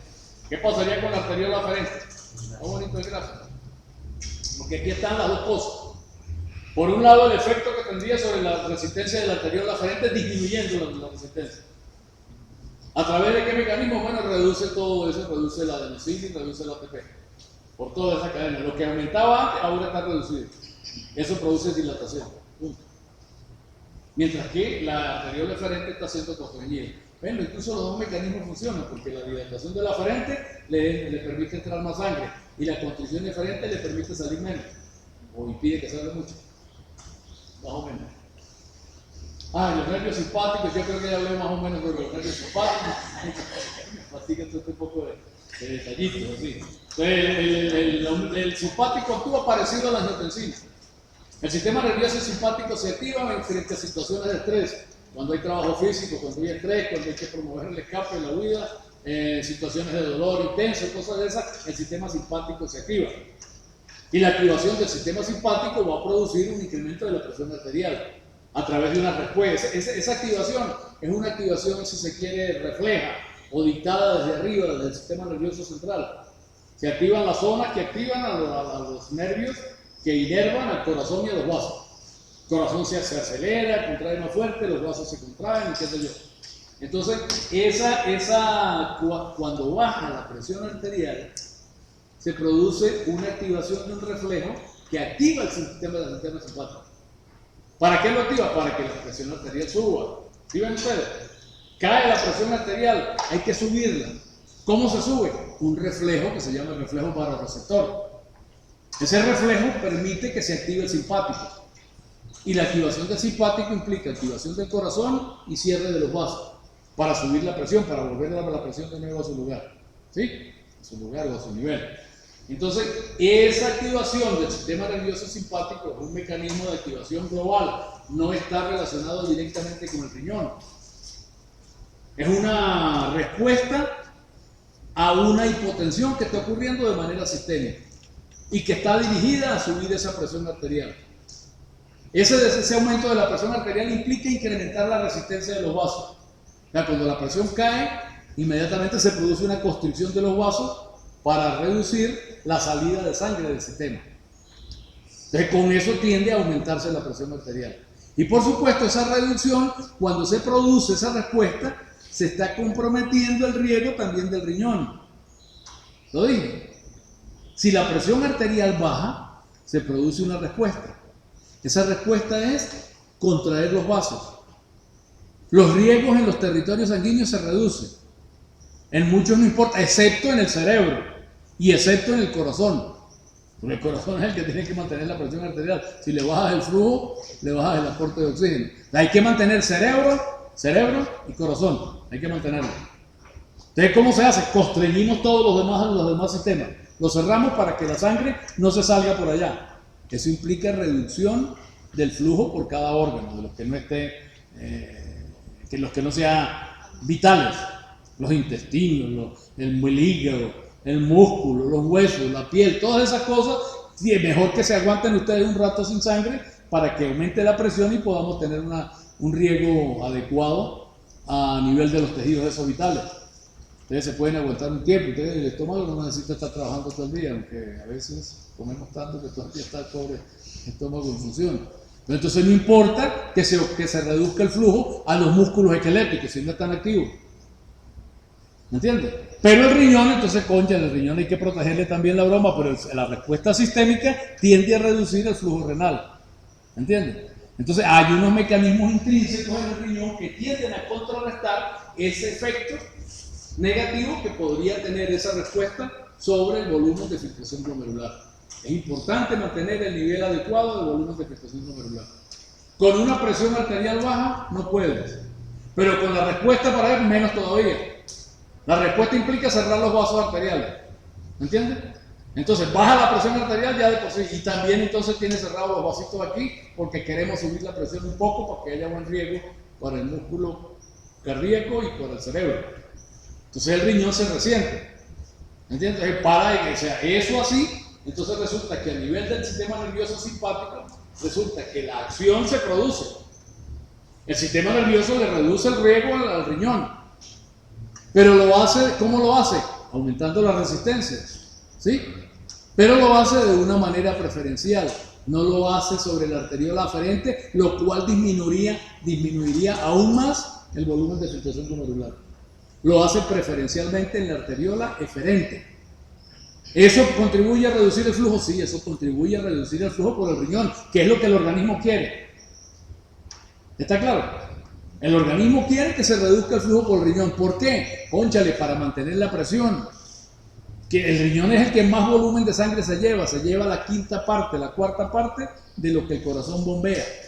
Entonces hay que reducir el riñón lo más que podamos, porque ese es el que más tiene.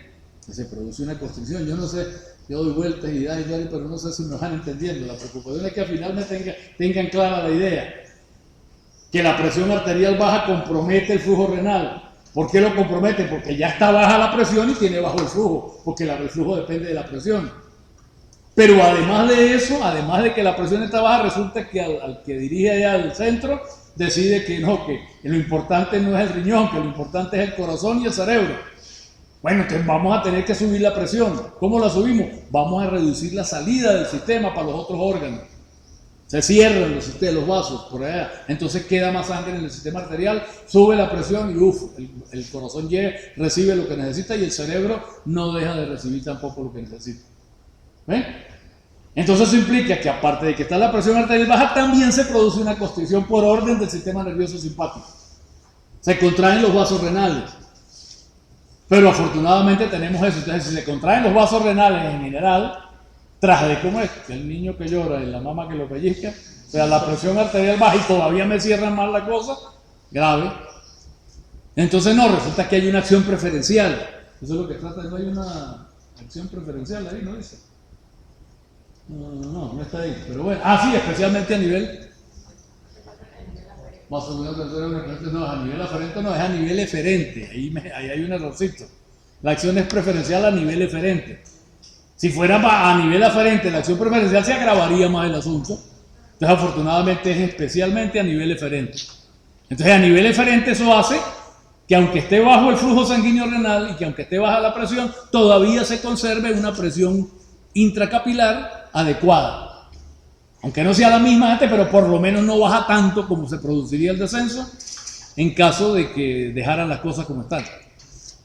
El volumen de filtración glomerular caería y tampoco es que caiga tanto. Hay un sistema que regula eso. La acción del simpático a nivel renal, esa acción simpática es global, general. Y a nivel renal, entonces sí, está haciendo lo que el diseñador general quiere, que se reduzca el flujo por ahí. Pero lo está haciendo constriyendo principalmente el eferente, gracias a Dios. Porque tras de que está bajo el flujo por muchas razones, entonces evitamos que el volumen de filtración glomerular caiga mucho, constriñendo principalmente el eferente. Con la constricción eferente tenemos una reducción del flujo sanguíneo renal. Si se contrae solo la arteriola eferente tenemos, o sea, estamos cumpliendo con lo que el organismo quiere generalmente. ¿Qué quiere generalmente el organismo? Que se reduzca el riego por los territorios que no son indispensables y vitales. Está ocurriendo. ¿Por qué? Porque es una resistencia que está colocada. Si yo la aumento, tiene que reducirse el flujo. Entonces satisfacemos la demanda general del organismo. Pero al hacerlo especialmente sobre esa arteriola, entonces estamos evitando que el riñón baje su función y que mantenga un volumen de filtración glomerular adecuado. Frente a una reducción del flujo, de la presión y de todas esas cosas, de todas maneras el volumen no está tan afectado porque se está haciendo una constricción preferencial de la arteriola eferente. ¿Ahora sí quedó redondo? Bueno, entonces eso es lo que dice. La acción se ejerce principalmente, la acción, el sistema nervioso simpático tiene acción a través de su noradrenalina. Él libera NOR y A, pero NOR principalmente. En cambio, la médula renal libera casi solo A, adrenalina, no libera casi norepinefrina. La hormona es la adrenalina, aunque también hay cantidades pequeñas de noradrenalina. Y el neurotransmisor es la noradrenalina, aunque también hay algunas neuronas que liberan la adrenalina. Preferencialmente la noradrenalina es el neurotransmisor del simpático. Y la adrenalina es una hormona que también es del simpático, porque es activada por la acción simpática. Se libera cuando las neuronas preganglionares terminan en la médula y activan a las neuronas postganglionares, que son chiquiticas y que liberan, en vez de en una terminación nerviosa, liberan eso a la sangre. Entonces, esa adrenalina es consecuencia también, de todas maneras, de acción del simpático. Entonces, la acción simpática tiene una acción vasoconstrictora. Esa acción vasoconstrictora se ejerce principalmente a través de receptores de tipo alfa, sobre todo alfa 1, que son vasoconstrictores. Hay unos receptores de tipo beta que son vasodilatadores. Pero en este sentido general, la respuesta del simpático es una respuesta vasoconstrictora ejercida a través de receptores de tipo alfa 1. Y también, por supuesto, hay una estimulación, hay receptores beta-adrenérgicos en muchos sitios. De manera tal que la activación de los receptores beta-adrenérgicos puede producir una vasodilatación también. En algunos territorios produce vasodilatación. A nivel del corazón hay receptores beta-1 en los vasos que se dilatan, pero también hay alfa-1 que contrae. Pero lo que quiero decirles es que hay receptores beta-1 en los vasos también que producen vasodilatación. Pero en este caso estamos hablando entonces de la acción simpática por acción de las contracciones de las arteriolas, ya lo vimos. Estamos hablando de una acción del simpático también sobre la renina. ¿Entiendes? El sistema nervioso simpático activa también, por eso es que es un poco complejo el asunto. Porque les estaba hablando de la renina activada mediante la mácula densa. Eso es una cosa. Eso es autorregulación. Pero la renina no solo responde a la mácula densa. La renina, el sistema de la renina responde también a otros estímulos. Uno de esos estímulos es la acción simpática. Cuando se produce la activación simpática, el simpático también a nivel del riñón, aparte de tener su acción sobre los vasos, tiene también su acción sobre las células granulares de la mácula densa, porque las células granulares tienen receptores beta. Entonces, actuando sobre los receptores beta, el sistema simpático promueve la liberación de renina y con ello el aumento en la angiotensina. Es decir, todo está ligado. Dicen que un soplo o un batir de alas de una mariposa en Singapur puede producir un huracán en el Caribe. La cantidad de eventos que se produce puede ser, yo no sé, yo no creo que pues si no habría huracanes, todo digo cuántas mariposas habrá en Singapur, una sola. Pero bueno, la idea es, lo que trata de decir es, mire, una cosita chiquitica, niña, así que tiene, puede tener un efecto sumamente importante. ¿Entiendes? A través de la multiplicación, esto actúa sobre esto, se va amplificando y puede producir realmente consecuencias intensas, fuertes. Entonces acá lo que estamos viendo es que el sistema es complejo, es muy complejo, hay muchas cosas que actúan de distintas maneras. Angiotensina, sí, hablamos de la angiotensina y hablamos de la mácula densa. Ahora estamos comentando que la angiotensina también resulta estar regulada por el sistema nervioso simpático. Cuando se produce esa activación general del simpático para incrementar la presión arterial, que tiene las órdenes de constricción del simpático mismo, el simpático, porque las terminaciones nerviosas simpáticas en los nervios liberan noradrenalina y produce vasoconstricción. Esa es una vasoconstricción, ¿sí? Pero también ese sistema nervioso simpático activado me va a liberar renina, porque hay unos receptores en las células que liberan renina, las células granulares, hay unos receptores beta, y esos receptores están inervados. Ahí hay terminaciones nerviosas del simpático, no solo en los vasos, sino también allí en las células estas granulares, incluso también en el sistema tubular. El sistema tubular también tiene inervación simpática. Pero lo que quiero destacar en este momento es que la acción del simpático a través de esos receptores beta, que tienen una inervación de fibras nerviosas simpáticas, está promoviendo liberación de renina. ¿Qué hace esa liberación de renina? Produce angiotensina. Y luego angiotensina 1 primero y luego la angiotensina 2. ¿Y qué hace la angiotensina 2? Produce vasoconstricción. Ustedes ven cómo el simpático produce vasoconstricción por ser simpático. para parecer simpático. Entonces produce vasoconstricción directa sobre los vasos. Hay unas terminacioncitas, pan, liberando la adrenalina y vasoconstricción. Pero aparte de eso, hay una potenciación o hay una facilitación, yo no sé cómo llamarlo, por otro lado, también producto del simpático. ¿Cuál es? Que se activa la producción de renina. Y la renina termina liberando angiotensina. Y la angiotensina también es vasoconstrictora. Por supuesto que eso tendrá sus grados. ¿Entiendes? Ese fenómeno parece que termina produciéndose cuando la estimulación simpática es muy alta. Es como un mecanismo extra que se puede añadir si la mera constricción directa no funciona. Entonces la activación simpática es más intensa y aparte de la acción directa de los nervios, se le suma entonces la acción indirecta de la angiotensina liberada. Repito, eso se produce cuando es intensa la estimulación simpática. Necesita la liberación de renina una estimulación fuerte de las fibras que están inervando a las células granulares para que haya una actividad suficiente para que ellas decidan liberar la renina que se les está pidiendo que libere. Bueno, fíjense que también la acción simpática que les dije actúa sobre los vasos renales de una manera en particular, actúa sobre el sistema de producción de renina y tiene una acción también sobre el sistema tubular. Promueve la reabsorción de sodio a nivel del sistema tubular. Y esa reabsorción de sodio tiene efecto también sobre la presión arterial, tiende a subirla. Todos esos fenómenos tienden a subir la presión. La presión baja, vamos a subirla. Este es uno de los mecanismos que estoy hablando, ¿no? De los entre varios. Entonces, a nivel renal, constricción de los vasos, liberación de renina y acción sobre los túbulos. ¿Por qué cipote la acción sobre los túbulos tiene un efecto sobre la presión arterial? Porque la acción sobre los túbulos promueve la reabsorción de sodio. La reabsorción de sodio evita la eliminación de agua, reduce la eliminación de agua. El agua se retiene, el sodio se retiene y los volúmenes corporales aumentan. Y dentro de esos volúmenes corporales está el volumen plasmático. Y dentro del volumen plasmático es volumen sanguíneo. Y al aumentar el volumen sanguíneo, entonces aumentamos la presión arterial. Por eso es que muchas veces la presión arterial está producida por un incremento en los volúmenes circulantes, en los volúmenes líquidos. No solamente por la constricción, ese es un efecto. Pero también hay otro que es que hay mucho líquido. Si hay mucho líquido, están muy expandidos. O sea, aparte de que está cerrado el sistema, porque no sale, tú tienes un volumen de líquido circulante mayor es la cantidad de sangre, de líquido que hay en las arterias.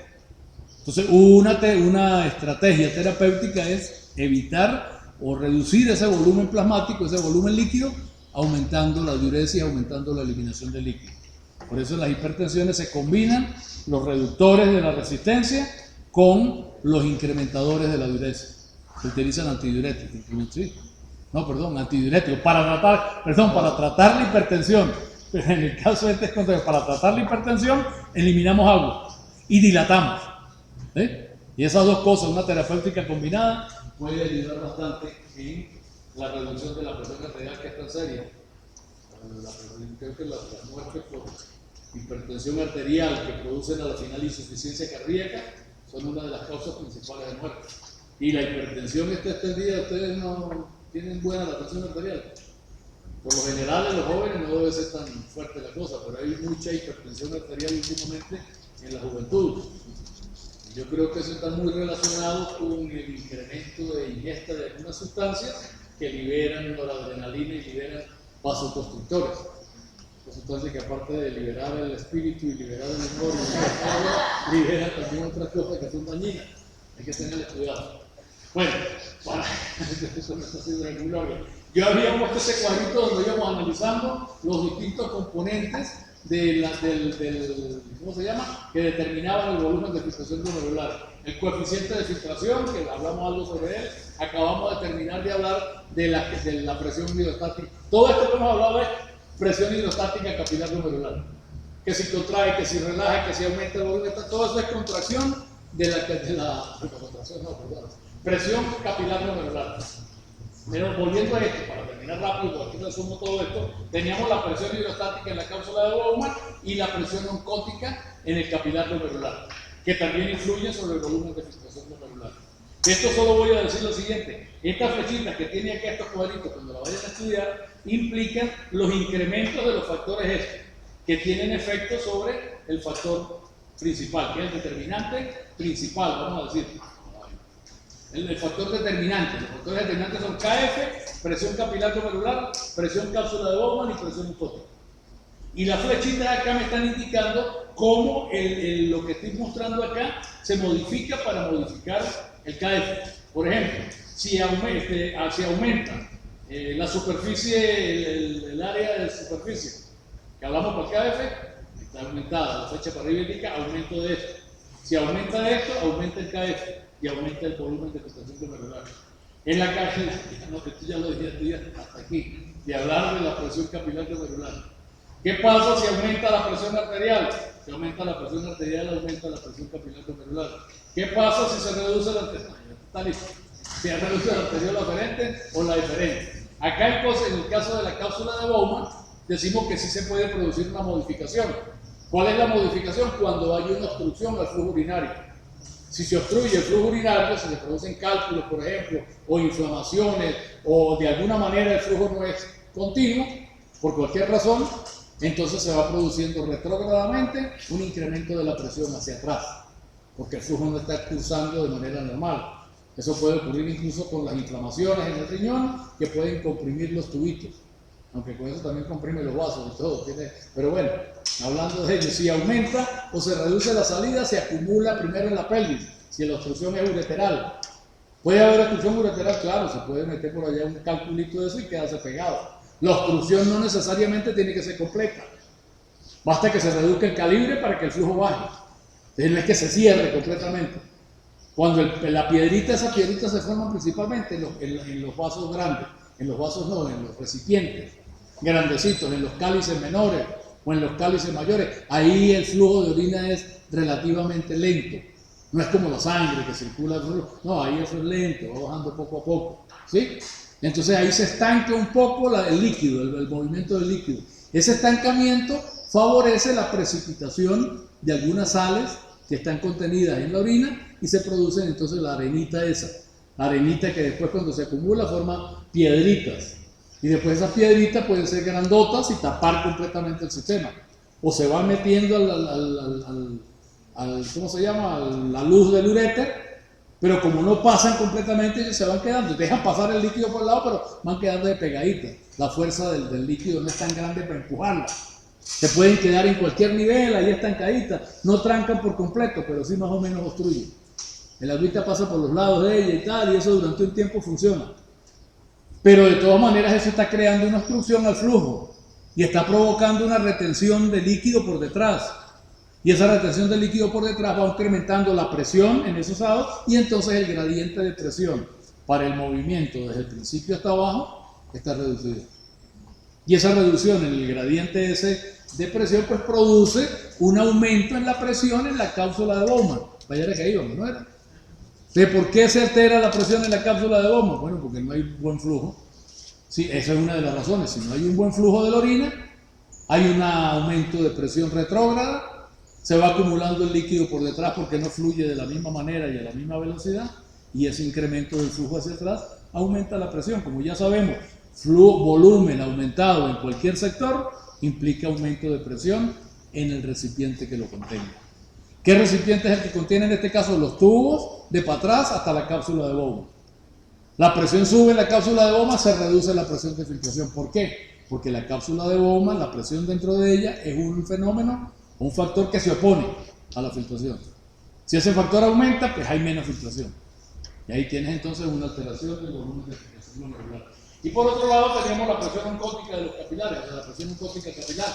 Entonces aquí están las flechitas mal puestas. Esta flechita debería estar más abajito aquí, a nivel del renal plasma flow. Entonces, ¿qué pasa con la presión oncótica capilar? La presión oncótica en el capilar glomerular puede aumentar por dos razones. La una es que esté aumentada ya las proteínas plasmáticas, que haya un incremento de proteínas plasmáticas. Ya eso es un aumento de la presión oncótica en el capilar glomerular, porque ¿de dónde viene el líquido del capilar glomerular? Del plasma, del capilar glomerular. No digo de allá porque no hay, en el otro lado no hay, en la cápsula de Bowman, estoy hablando del plasma. Entonces la presión oncótica capilar glomerular puede incrementarse cuando la presión oncótica de las proteínas plasmáticas esté elevada. cuando en el plasma hay más proteínas de lo normal. Eso ocurre, sí, ocurre. Por eso hay unas dietas hiperproteicas donde usted consume exceso de proteína, entonces va a tener un aumento de proteína. Tiene muchos aminoácidos, que hace el cuerpo con tanto, pues hace albúmina, hace cosas de esas, hace proteínitas. De la concentración de proteínas plasmáticas aumentada implica aumento en la concentración de proteínas plasmáticas en el capilar glomerular. ¿Qué ocurre si eso es así? Si hay un aumento de las proteínas plasmáticas en el capilar glomerular. La presión que mete ya aumenta. Entonces, si hay un aumento en las proteínas plasmáticas, la presión oncótica es mayor. ¿La presión oncótica qué hace? ¿Se opone o ayuda a la filtración? Se opone. Entonces, al oponerse quiere decir entonces que tienes una fuerza de oposición mayor, hay entonces menos filtración glomerular. Se reduce el volumen de filtración glomerular. ¿Bien? Ok, y aparte de eso, entonces también tenemos el fenómeno que acabamos de estudiar, ¿lo recuerdan? El efecto cuando hablábamos del flujo sanguíneo renal, que con el flujo plasmático, en ese momento hablamos del flujo plasmático, que si aumentaba el flujo plasmático, se reducía el incremento en la presión oncótica. Entonces aquí, ¿qué ocurriría? Por ejemplo, aquí tiene la flecha para abajo, para arriba, la flecha para abajo. La flecha para abajo, ¿qué quiere decir? Estamos entonces en presencia de una reducción en el flujo plasmático renal. ¿Está clara la idea? O sea, tenemos dos factores. Las proteínas mismas, estamos hablando del factor que llamamos presión oncótica.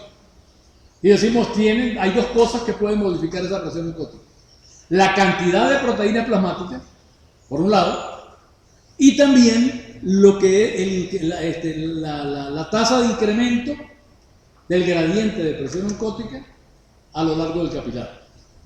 Con la primera parte que analizamos, dijimos, si las proteínas plasmáticas son muy altas, el volumen de filtración glomerular es muy bajo. Pero ¿qué pasa si las proteínas plasmáticas son muy bajas? ¿Ah? Pues analiza, si tienes una presión oncótica pequeña, porque las proteínas son muy bajas, pues, ¿en qué situación puede haber proteínas de esas bajas? En el caso de una hipoproteinemia, por desnutrición o por pérdida de proteínas en el riñón a través de la filtración, que no se la barrera esté mala. Eso es más o menos eso lo más importante. El incremento de proteínas no es tan serio, es el descenso de las proteínas. Cuando las proteínas están bajas, ¿qué ocurre? La fuerza de succión, es decir, la fuerza que se opone a la filtración es menor. Y como es menor, el volumen de filtración glomerular es más alto. Pero estoy hablando en este caso del otro factor que ya estudiamos, que es el factor que analizamos cuando hablábamos del aumento del flujo plasmático renal o la disminución. ¿Qué pasa si se disminuye el flujo plasmático renal?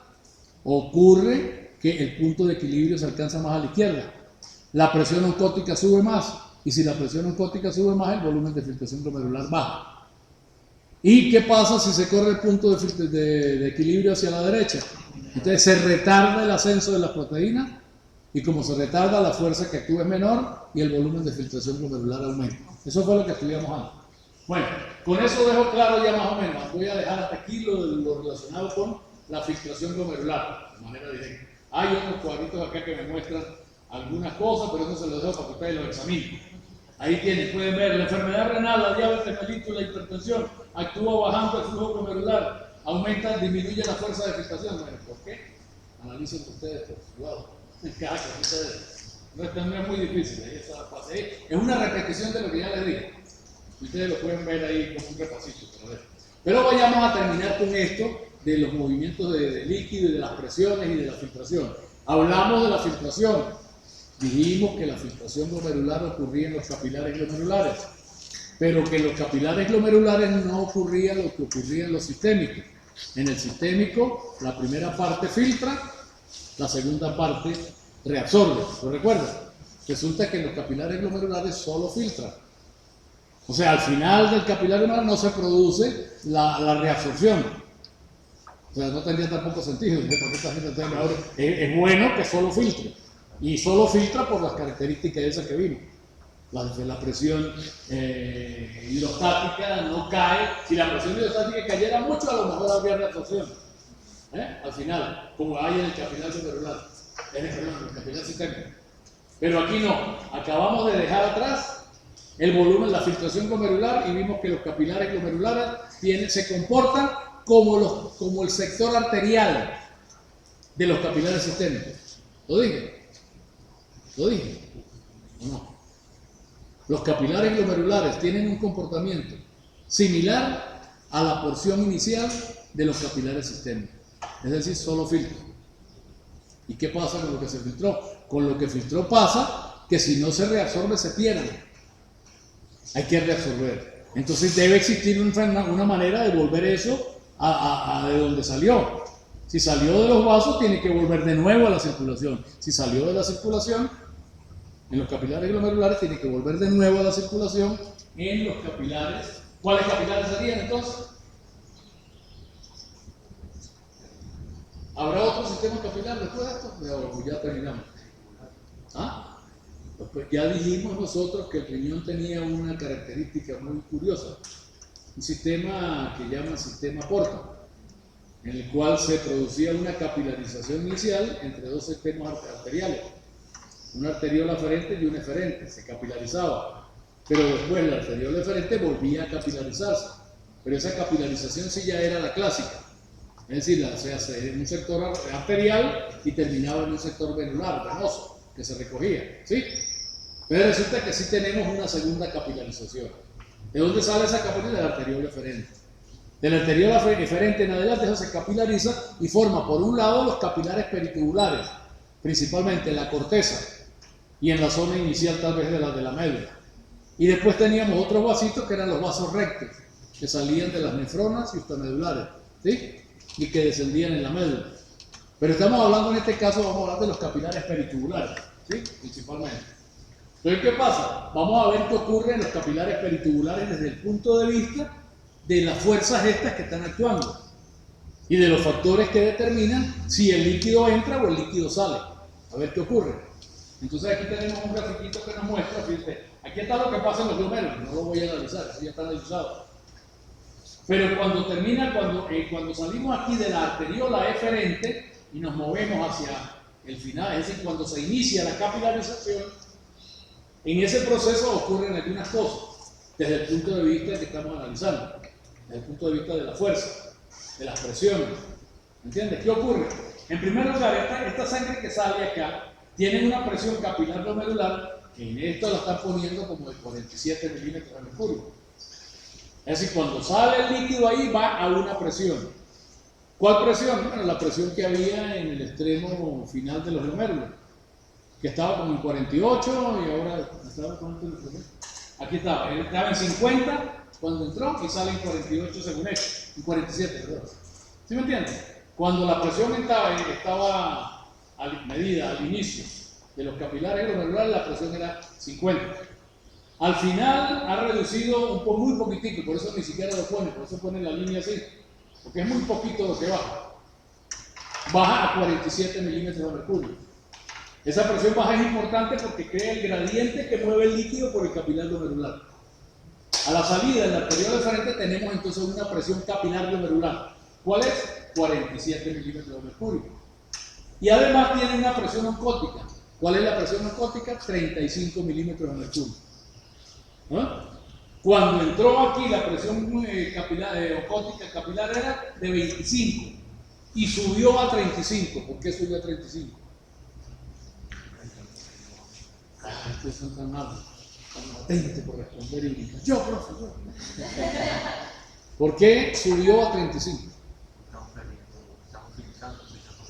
O sea, si subió, no fue porque le entraron más proteínas. ¿De dónde? Si subió es porque las mismas proteínas están ahora más concentradas. ¿Por qué más concentradas? Porque se salió líquido. Porque el volumen líquido ahora es menor, ¿lo ven? Entonces ahora por eso tenemos esas condiciones que tenemos que realizar. Al principio la concentración de proteínas plasmáticas aumentó. Ese aumento determina una presión capilar una presión hidrostática en la arteriola eferente de 35 milímetros de mercurio y una presión hidrostática de 47. Esas son las características. Por eso estamos así. Ahora, la arteriola eferente tiene un trayecto hasta que se produce la capilarización. Como es una arteriola estrecha, entonces ella tiene una gran resistencia. Ya dijimos, las arteriolas eferentes son las que tienen incluso la mayor resistencia del sistema. Son muy, o sea, para que la sangre fluya de su inicio a su final, hay una caída de presión importante. Esa caída de presión determina que cuando la sangre está llegando a donde empieza la capilarización, la presión que inicialmente, no se dio cuenta de que yo estaba dando clases y me están mandando señales, no es tan inteligente. Entonces, esa presión se reduce, la presión capilar glomerular cae a 20, sí, a 20 milímetros de mercurio. De 47 en que estaba cayó a 20. ¿Por qué? Por la resistencia que ofrece, que implica una caída importante. Pero además la presión oncótica capilar no se modificó. ¿Por qué? Porque ahí no ha habido movimiento de líquido de ningún tipo. Entonces entramos al sector capilar peritubular con estas condiciones.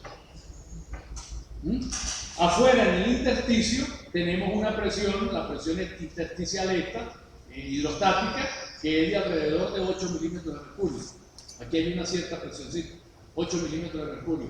Y hay también una cierta presión oncótica, porque se están produciendo reabsorción de partículas, reabsorción de proteínas, se están produciendo también liberación de algunas proteínas que se forman al intersticio, y por eso hay una pequeña fracción proteica. ¿Sí me explico? Esa pequeña fracción proteica implica una presión oncótica, o llama presión osmótica, ¿sí? De alrededor de 6 milímetros de mercurio. ¿Tenemos problemas? Estamos determinando los valores de las presiones esas que intervienen para analizar qué pasa. Entonces, cuando llegamos aquí a este extremo capilar, tenemos una presión. Recuerden ustedes que la presión efectiva, que llamábamos de filtración, era igual al gradiente de presión hidrostática menos el gradiente de presión oncótica. ¿Lo recuerdan? Vamos a ver cuál es el valor, porque no notan por ahí, alguien vaya notando los artículos. Yo tengo mala memoria reciente, a ver si me acuerdo. Vamos a ver si me acuerdo. La presión capilar acá está en 20 milímetros de mercurio, ¿sí? Porque bajó, entró al sistema capilar con 20 milímetros de mercurio. Y afuera tenemos una presión de 8 milímetros de mercurio. ¿Cuál es el gradiente de presión hidrostática en este caso? 20 menos 8. ¿Cuánto da eso? 12. Ténganlo ahí. ¿Cuánto da? 12. Okay. Y ahora la presión oncótica está en 35 acá y en 6 acá. ¿Cuál es el? Ahora sí tenemos que considerar el gradiente de presión oncótica. Ya no es solo la presión de la proteína, es la diferencia, porque ya aquí sí hay un poquito de proteína. La diferencia entre la presión oncótica de 35 en el plasma menos la presión oncótica en el intersticio, ¿está bien? ¿Me va siguiendo? En el intersticio que lo rodea es de 6. ¿Cuánto es 35 menos 6? 29. ¿Cuál es la presión de filtración en este caso? La presión hidrostática menos la presión oncótica, así lo definimos, ¿verdad? ¿O no? ¿Cuál es el gradiente de presión hidrostática? ¿Cuánto vale? 12, dijimos, ¿no? Por eso le decía que la memoria se podía fallar, la palabra no está en el papelito. Sería 12 menos, ¿cuál es el gradiente de presión oncótica? 29. ¿Cuánto es 12 menos 29? Menos 17. ¿Qué significa menos 17? ¿Qué les dije yo? Que es una fuerza de impulsión hacia adentro. ¿Sí o sí? Es una presión negativa, una presión efectiva, la llamamos de filtración, ya no es de filtración, sería presión de reabsorción, porque es una presión negativa que me está ahora condicionando la entrada del líquido al interior del vaso. El túbulo este túbulo, que recoge lo que se filtró y que va a llevar lo que se filtró, ese túbulo en realidad está sacando eso que se filtró. Desde que se filtra, empieza a sacarlo otra vez. Es un juego a veces me digo, ¿usted para qué lo sacó? Si lo va a meter de nuevo. Bueno, así, tiene que ser así. Lo sacó para poder decir, ¿qué procedimiento va a tener? Pudiera tener dos procedimientos. Él agarrar y decir, no, mejor, por lo que vaya a botar, yo simplemente lo agarro y lo boto. Y se acabó. Pero entonces el procedimiento ahora es, no, meto todo ahí y lo que tenga que recoger lo recojo y dejo lo que no necesite recoger lo dejo ahí. Es una estrategia distinta. ¿quién le va a cuestionar a las estrategias que siguen? No, lo digo así. Lo que sí sé es que el tubo lo recoge. Lo que recoge el tubo lo mete en el intersticio. Y lo del intersticio pasa de nuevo al capilar. Es decir, arriba pasó del capilar al túbulo. Después del túbulo, al recogerse pasó al intersticio. Y ahora del intersticio, estoy hablando del líquido en este caso principalmente, por fuerzas meramente mecánicas o por fuerzas de movimiento de masa del líquido, está ahora entrando del intersticio al capilar. ¿Lo ven? ¿Y por qué lo hace? Por las condiciones que tenemos ahora en los elementos que determinan la presión efectiva de filtración. Que me dan al inicio del capilar, me dan una presión que favorece la reabsorción.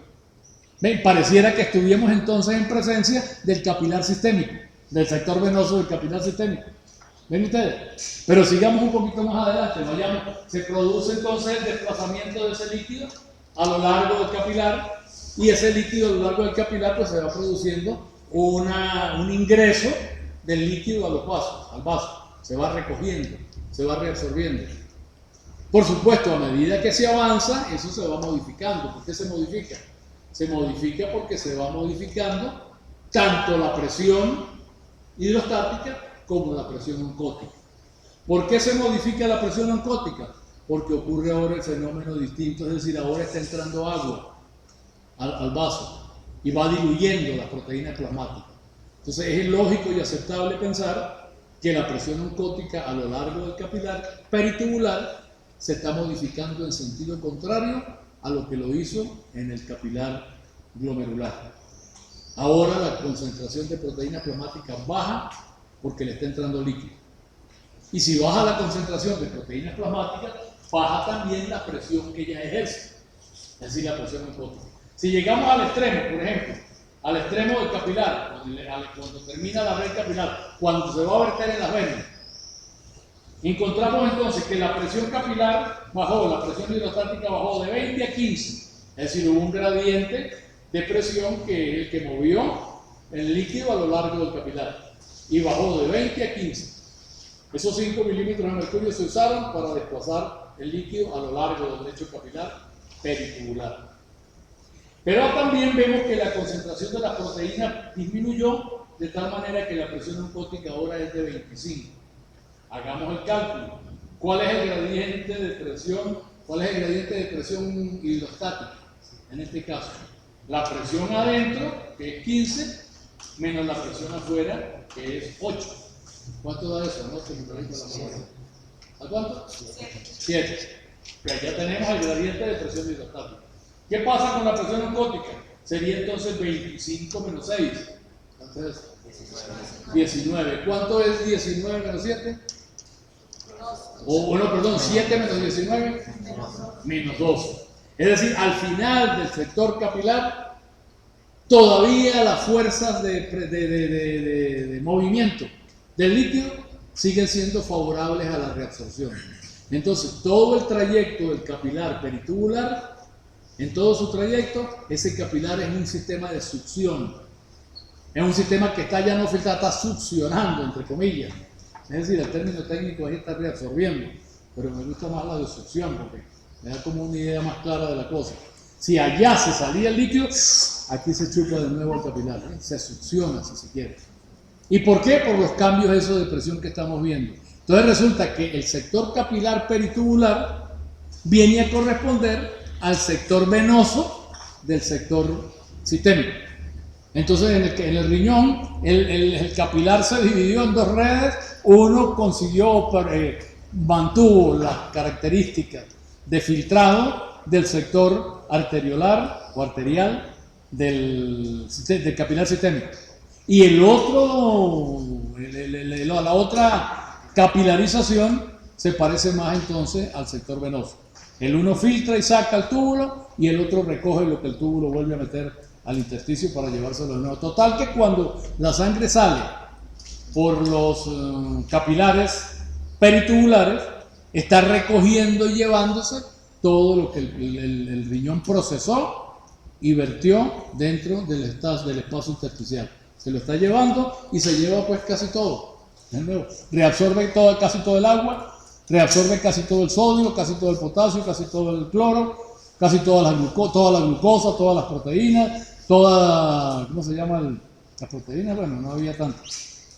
Los aminoácidos, todo eso, fosfato, calcio, magnesio, todo eso lo vuelve, lo mete y lo saca. Y deja en el túbulo, se queda en el túbulo lo que se va a excretar, que va a ser procesado continuamente y se saca más o se mete menos, lo que sea, y finalmente entonces tenemos la fisión del riñón cumplida.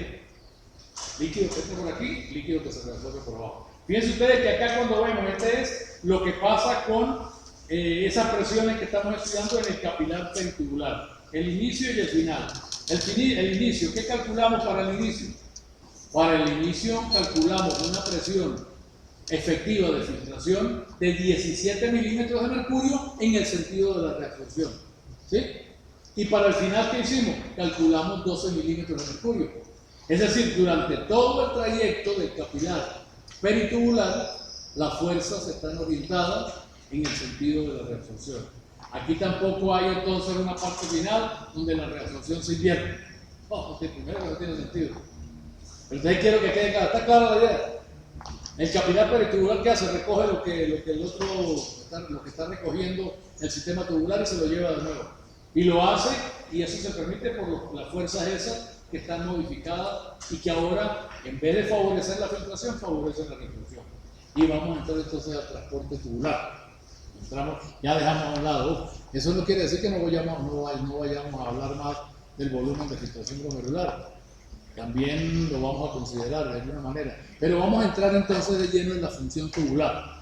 Nos alejamos del glomérulo y le vamos a entrar al túbulo. El líquido entró al glomérulo, pero en el glomérulo entró al túbulo y ese túbulo va a llevar ese líquido a lo largo de él y lo va a ir procesando. Ese procesamiento es diferencial. Cada sector, como les dije, tiene su papel y hace algo. Pero entonces, en líneas generales, vamos a hacer una descripción general, en líneas generales, de unos conceptos y de unas ideas que vamos a utilizar después posteriormente y que pasaremos ya por ellas porque ya las voy a explicar aquí. Cuando nosotros hablamos primero de filtración, en este caso, de movimiento, no hablo de reabsorción. En el túbulo existen movimientos en ambos sentidos. En el túbulo se dan movimientos desde el túbulo hacia el vaso, ¿no? O sea, que se inician en el túbulo y van a terminar en el vaso. No es un final directo. Tienen que pasar primero al intersticio y luego del intersticio al vaso. Pero podemos hacer decir, mira, para que se produzca, por ejemplo, recolección de algo, tiene que salir del túbulo hacia el intersticio. Para que después eso que salió del intersticio se recoja en el vaso, en los vasos. Pero también ocurre que desde la sangre pasa al intersticio y del intersticio pasa al túbulo. Eso es secreción. O sea, hay procesos de reabsorción y hay procesos de secreción. Lo que implique desde el intersticio, que es la sangre, del capilar peritubular. ¿Cuáles son los capilares que vamos a considerar ahora? Los capilares peritubulares. Ya los glomerulares los dejamos arriba con todo lo que dijimos. Pero ahora entonces consideramos los capilares peritubulares. Los pasan del líquido de la luz, a eso lo llamamos luz. La luz del túbulo. De la luz del túbulo pueden pasar al intersticio para que pasen a la sangre. A eso lo llamamos reabsorción. Pero del intersticio pueden pasar entonces al túbulo, a la luz del túbulo, y eso sería secreción. Entonces ahí tenemos en primer lugar que hay el movimiento de sustancias, líquidos o lo que fuera, a través de la pared del túbulo. Cuando se analiza la pared del túbulo hay que describir unos aspectos generales. Aquí tenemos el túbulo, esto sería la luz del túbulo, y aquí abajo tenemos una representación gráfica sumamente amplificada de la pared de ese túbulo. Esa pared está formada en un epitelio. Como epitelio está formado por células epiteliales, están pegadas una al lado de la otra. Entonces aquí están amplificadas esas células epiteliales, ¿sí? Amplificadísimas. Uno se enreda, también no cree, entonces el dibujo lo puede uno enredar creyendo que tiene el túbulo y luego otro pedazo más grandote como este que estoy mostrando. No, este es un truco en el cual la pared esa delgadita que está aquí mostrada en el túbulo está siendo amplificada. Las células están siendo amplificadas para mostrar algunos detalles. Los detalles que quiero destacar son los siguientes. Las células esas células, están pegadas una al lado de otra, tapizando el interior del túbulo, ¿sí? Están pegadas una cerca de otra, cerradas, formando una cubierta completa del túbulo. Pero son células aisladas, y esas células aisladas están unidas unas a otras por medio de unos cierres que están muy cerca de la parte de la luz del túbulo. Estas células que tenemos acá tienen dos polos. Un polo que llamamos polo apical. Repito, ustedes tienen que imaginarse, ¿no? Digo, pero esto sí es gruesote con respecto al tubito yo lo que les dije, pareciera que esto como que es otra cosa que están mostrando. No, es simplemente la pared del túbulo amplificada para mostrar las células. Estas son células, aquí tenemos 4 células. Esas células tienen dos polos. Como están pegadas formando, tienen dos polos. Un polo que está en contacto con la luz del túbulo. ¿Sí? Ese polo que está en contacto con la luz del túbulo lo llamamos también el polo luminal, por lo del lumino. El luminum es luz.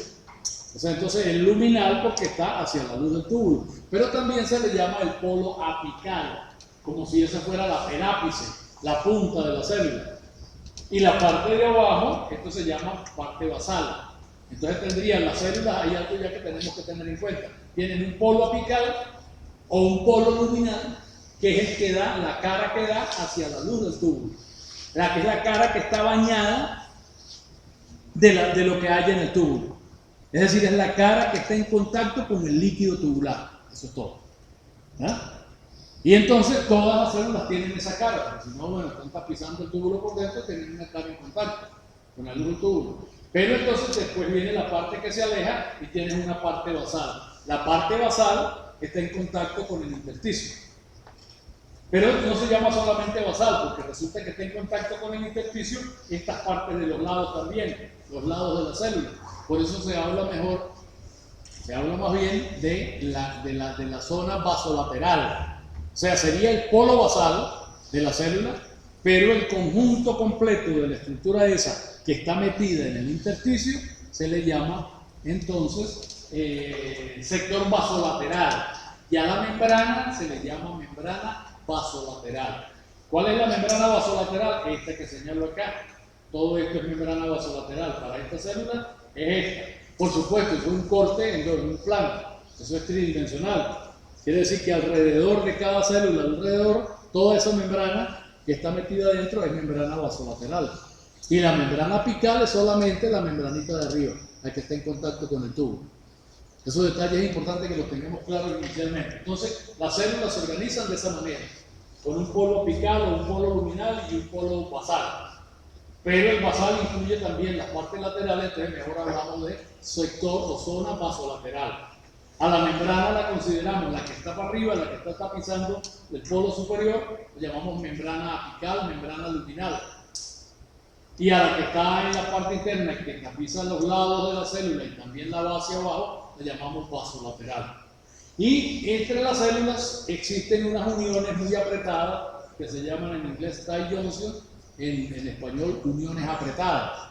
Es decir, hay como un cierre alrededor, imagínenselo tridimensionalmente. Aquí lo vemos en un corte y pareciera un pedacito aquí nada más, pero esto es tridimensional.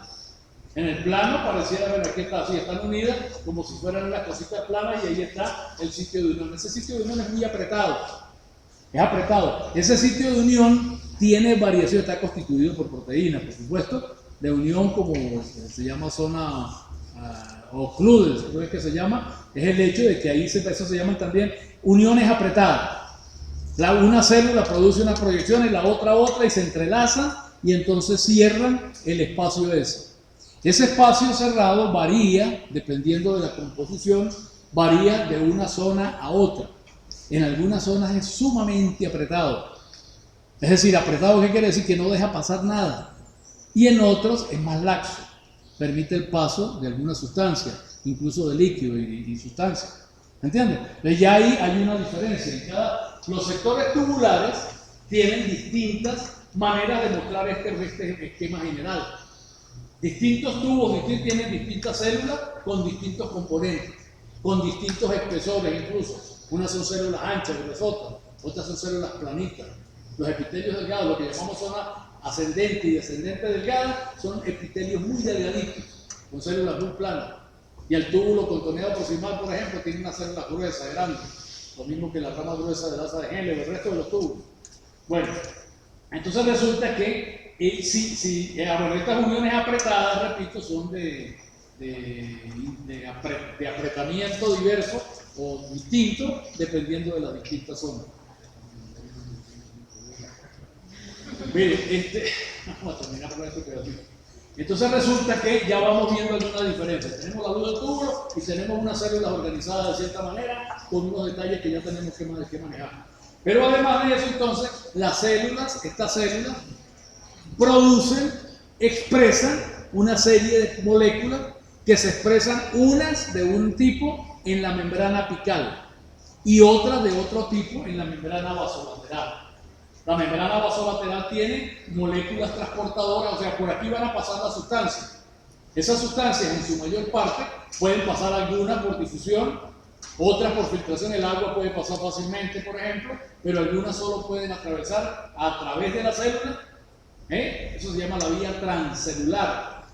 Lo que pase del túbulo hacia el intersticio o del intersticio hacia el túbulo, lo puede hacer de manera transcelular, atravesando la célula misma que compone, o las células mismas que componen el epitelio, o lo pueden hacer también por vía paracelular. Paracelular es a través o pasando por las uniones esas estrechas. Atravesando por las uniones estrechas. También eso varía de sector en sector del tubo. En unos es muy fuerte y pasan ciertas partículas y en otros pasan otras. Lo que pasa es que para que pasen las partículas, para que entren y se produzca la vía transcelular, es necesaria la presencia de unas moléculas transportadoras o de canales. Pueden ser canales o sustancias que transporten, que están pegadas en la membrana y que hacen el sistema de transporte, que permiten que pasen las sustancias de un lado, o sea, de la luz al interior de la célula. Y del interior a la célula pasan al intersticio a través de otras sustancias. Es decir, la membrana apical tiene unas moléculas expresadas y la membrana vasolateral expresa otro tipo de moléculas. Porque el transporte se hace de primero hacia el interior y luego del interior hacia afuera, si es en reabsorción. Si es en secreción, primero entonces hacia la célula y luego de la célula hacia el líquido tubular. Es decir, los movimientos son variados, hay movimientos de salida y movimientos de entrada. Si la vía es transcelular, a través de las células, que es la mayor parte, si ese movimiento es transcelular, se necesitan transportadores, a no ser que la sustancia se disuelva fácilmente en la membrana. Si no es así, se necesitan transportadores, que pueden ser bombas activas, o pueden ser sistemas de transporte secundario, o sea, activo secundario o activo terciario. Y hay unos que son de difusión facilitada, es decir, en donde no hay gasto de energía directo, sino que hay gradientes de concentración y esas moléculas favorecen la difusión. No directa, sino a través de otra molécula, que es entonces el proceso de difusión facilitada. Está más o menos clara la idea, o sea, en líneas generales es lo que trato de explicar, para después ir concretamente a cada cosa, a cada sector y a cada sistema de transporte. Entonces, hay transportes desde la luz del túbulo hacia el intersticio y del intersticio a la luz del túbulo. Se hace a través de células. Esas células tienen un polo apical y un polo basal. La expresión de moléculas es distinta en uno que en el otro. En la parte vasolateral hay una expresión de unas moléculas muy importantes que son las bombas de sodio y potasio. Las bombas sodio-potasio se expresan solamente en la membrana vasolateral. No hay bombas de sodio y potasio en la membrana apical. Bueno, lo dejamos aquí. Bueno, un placer saludarlos.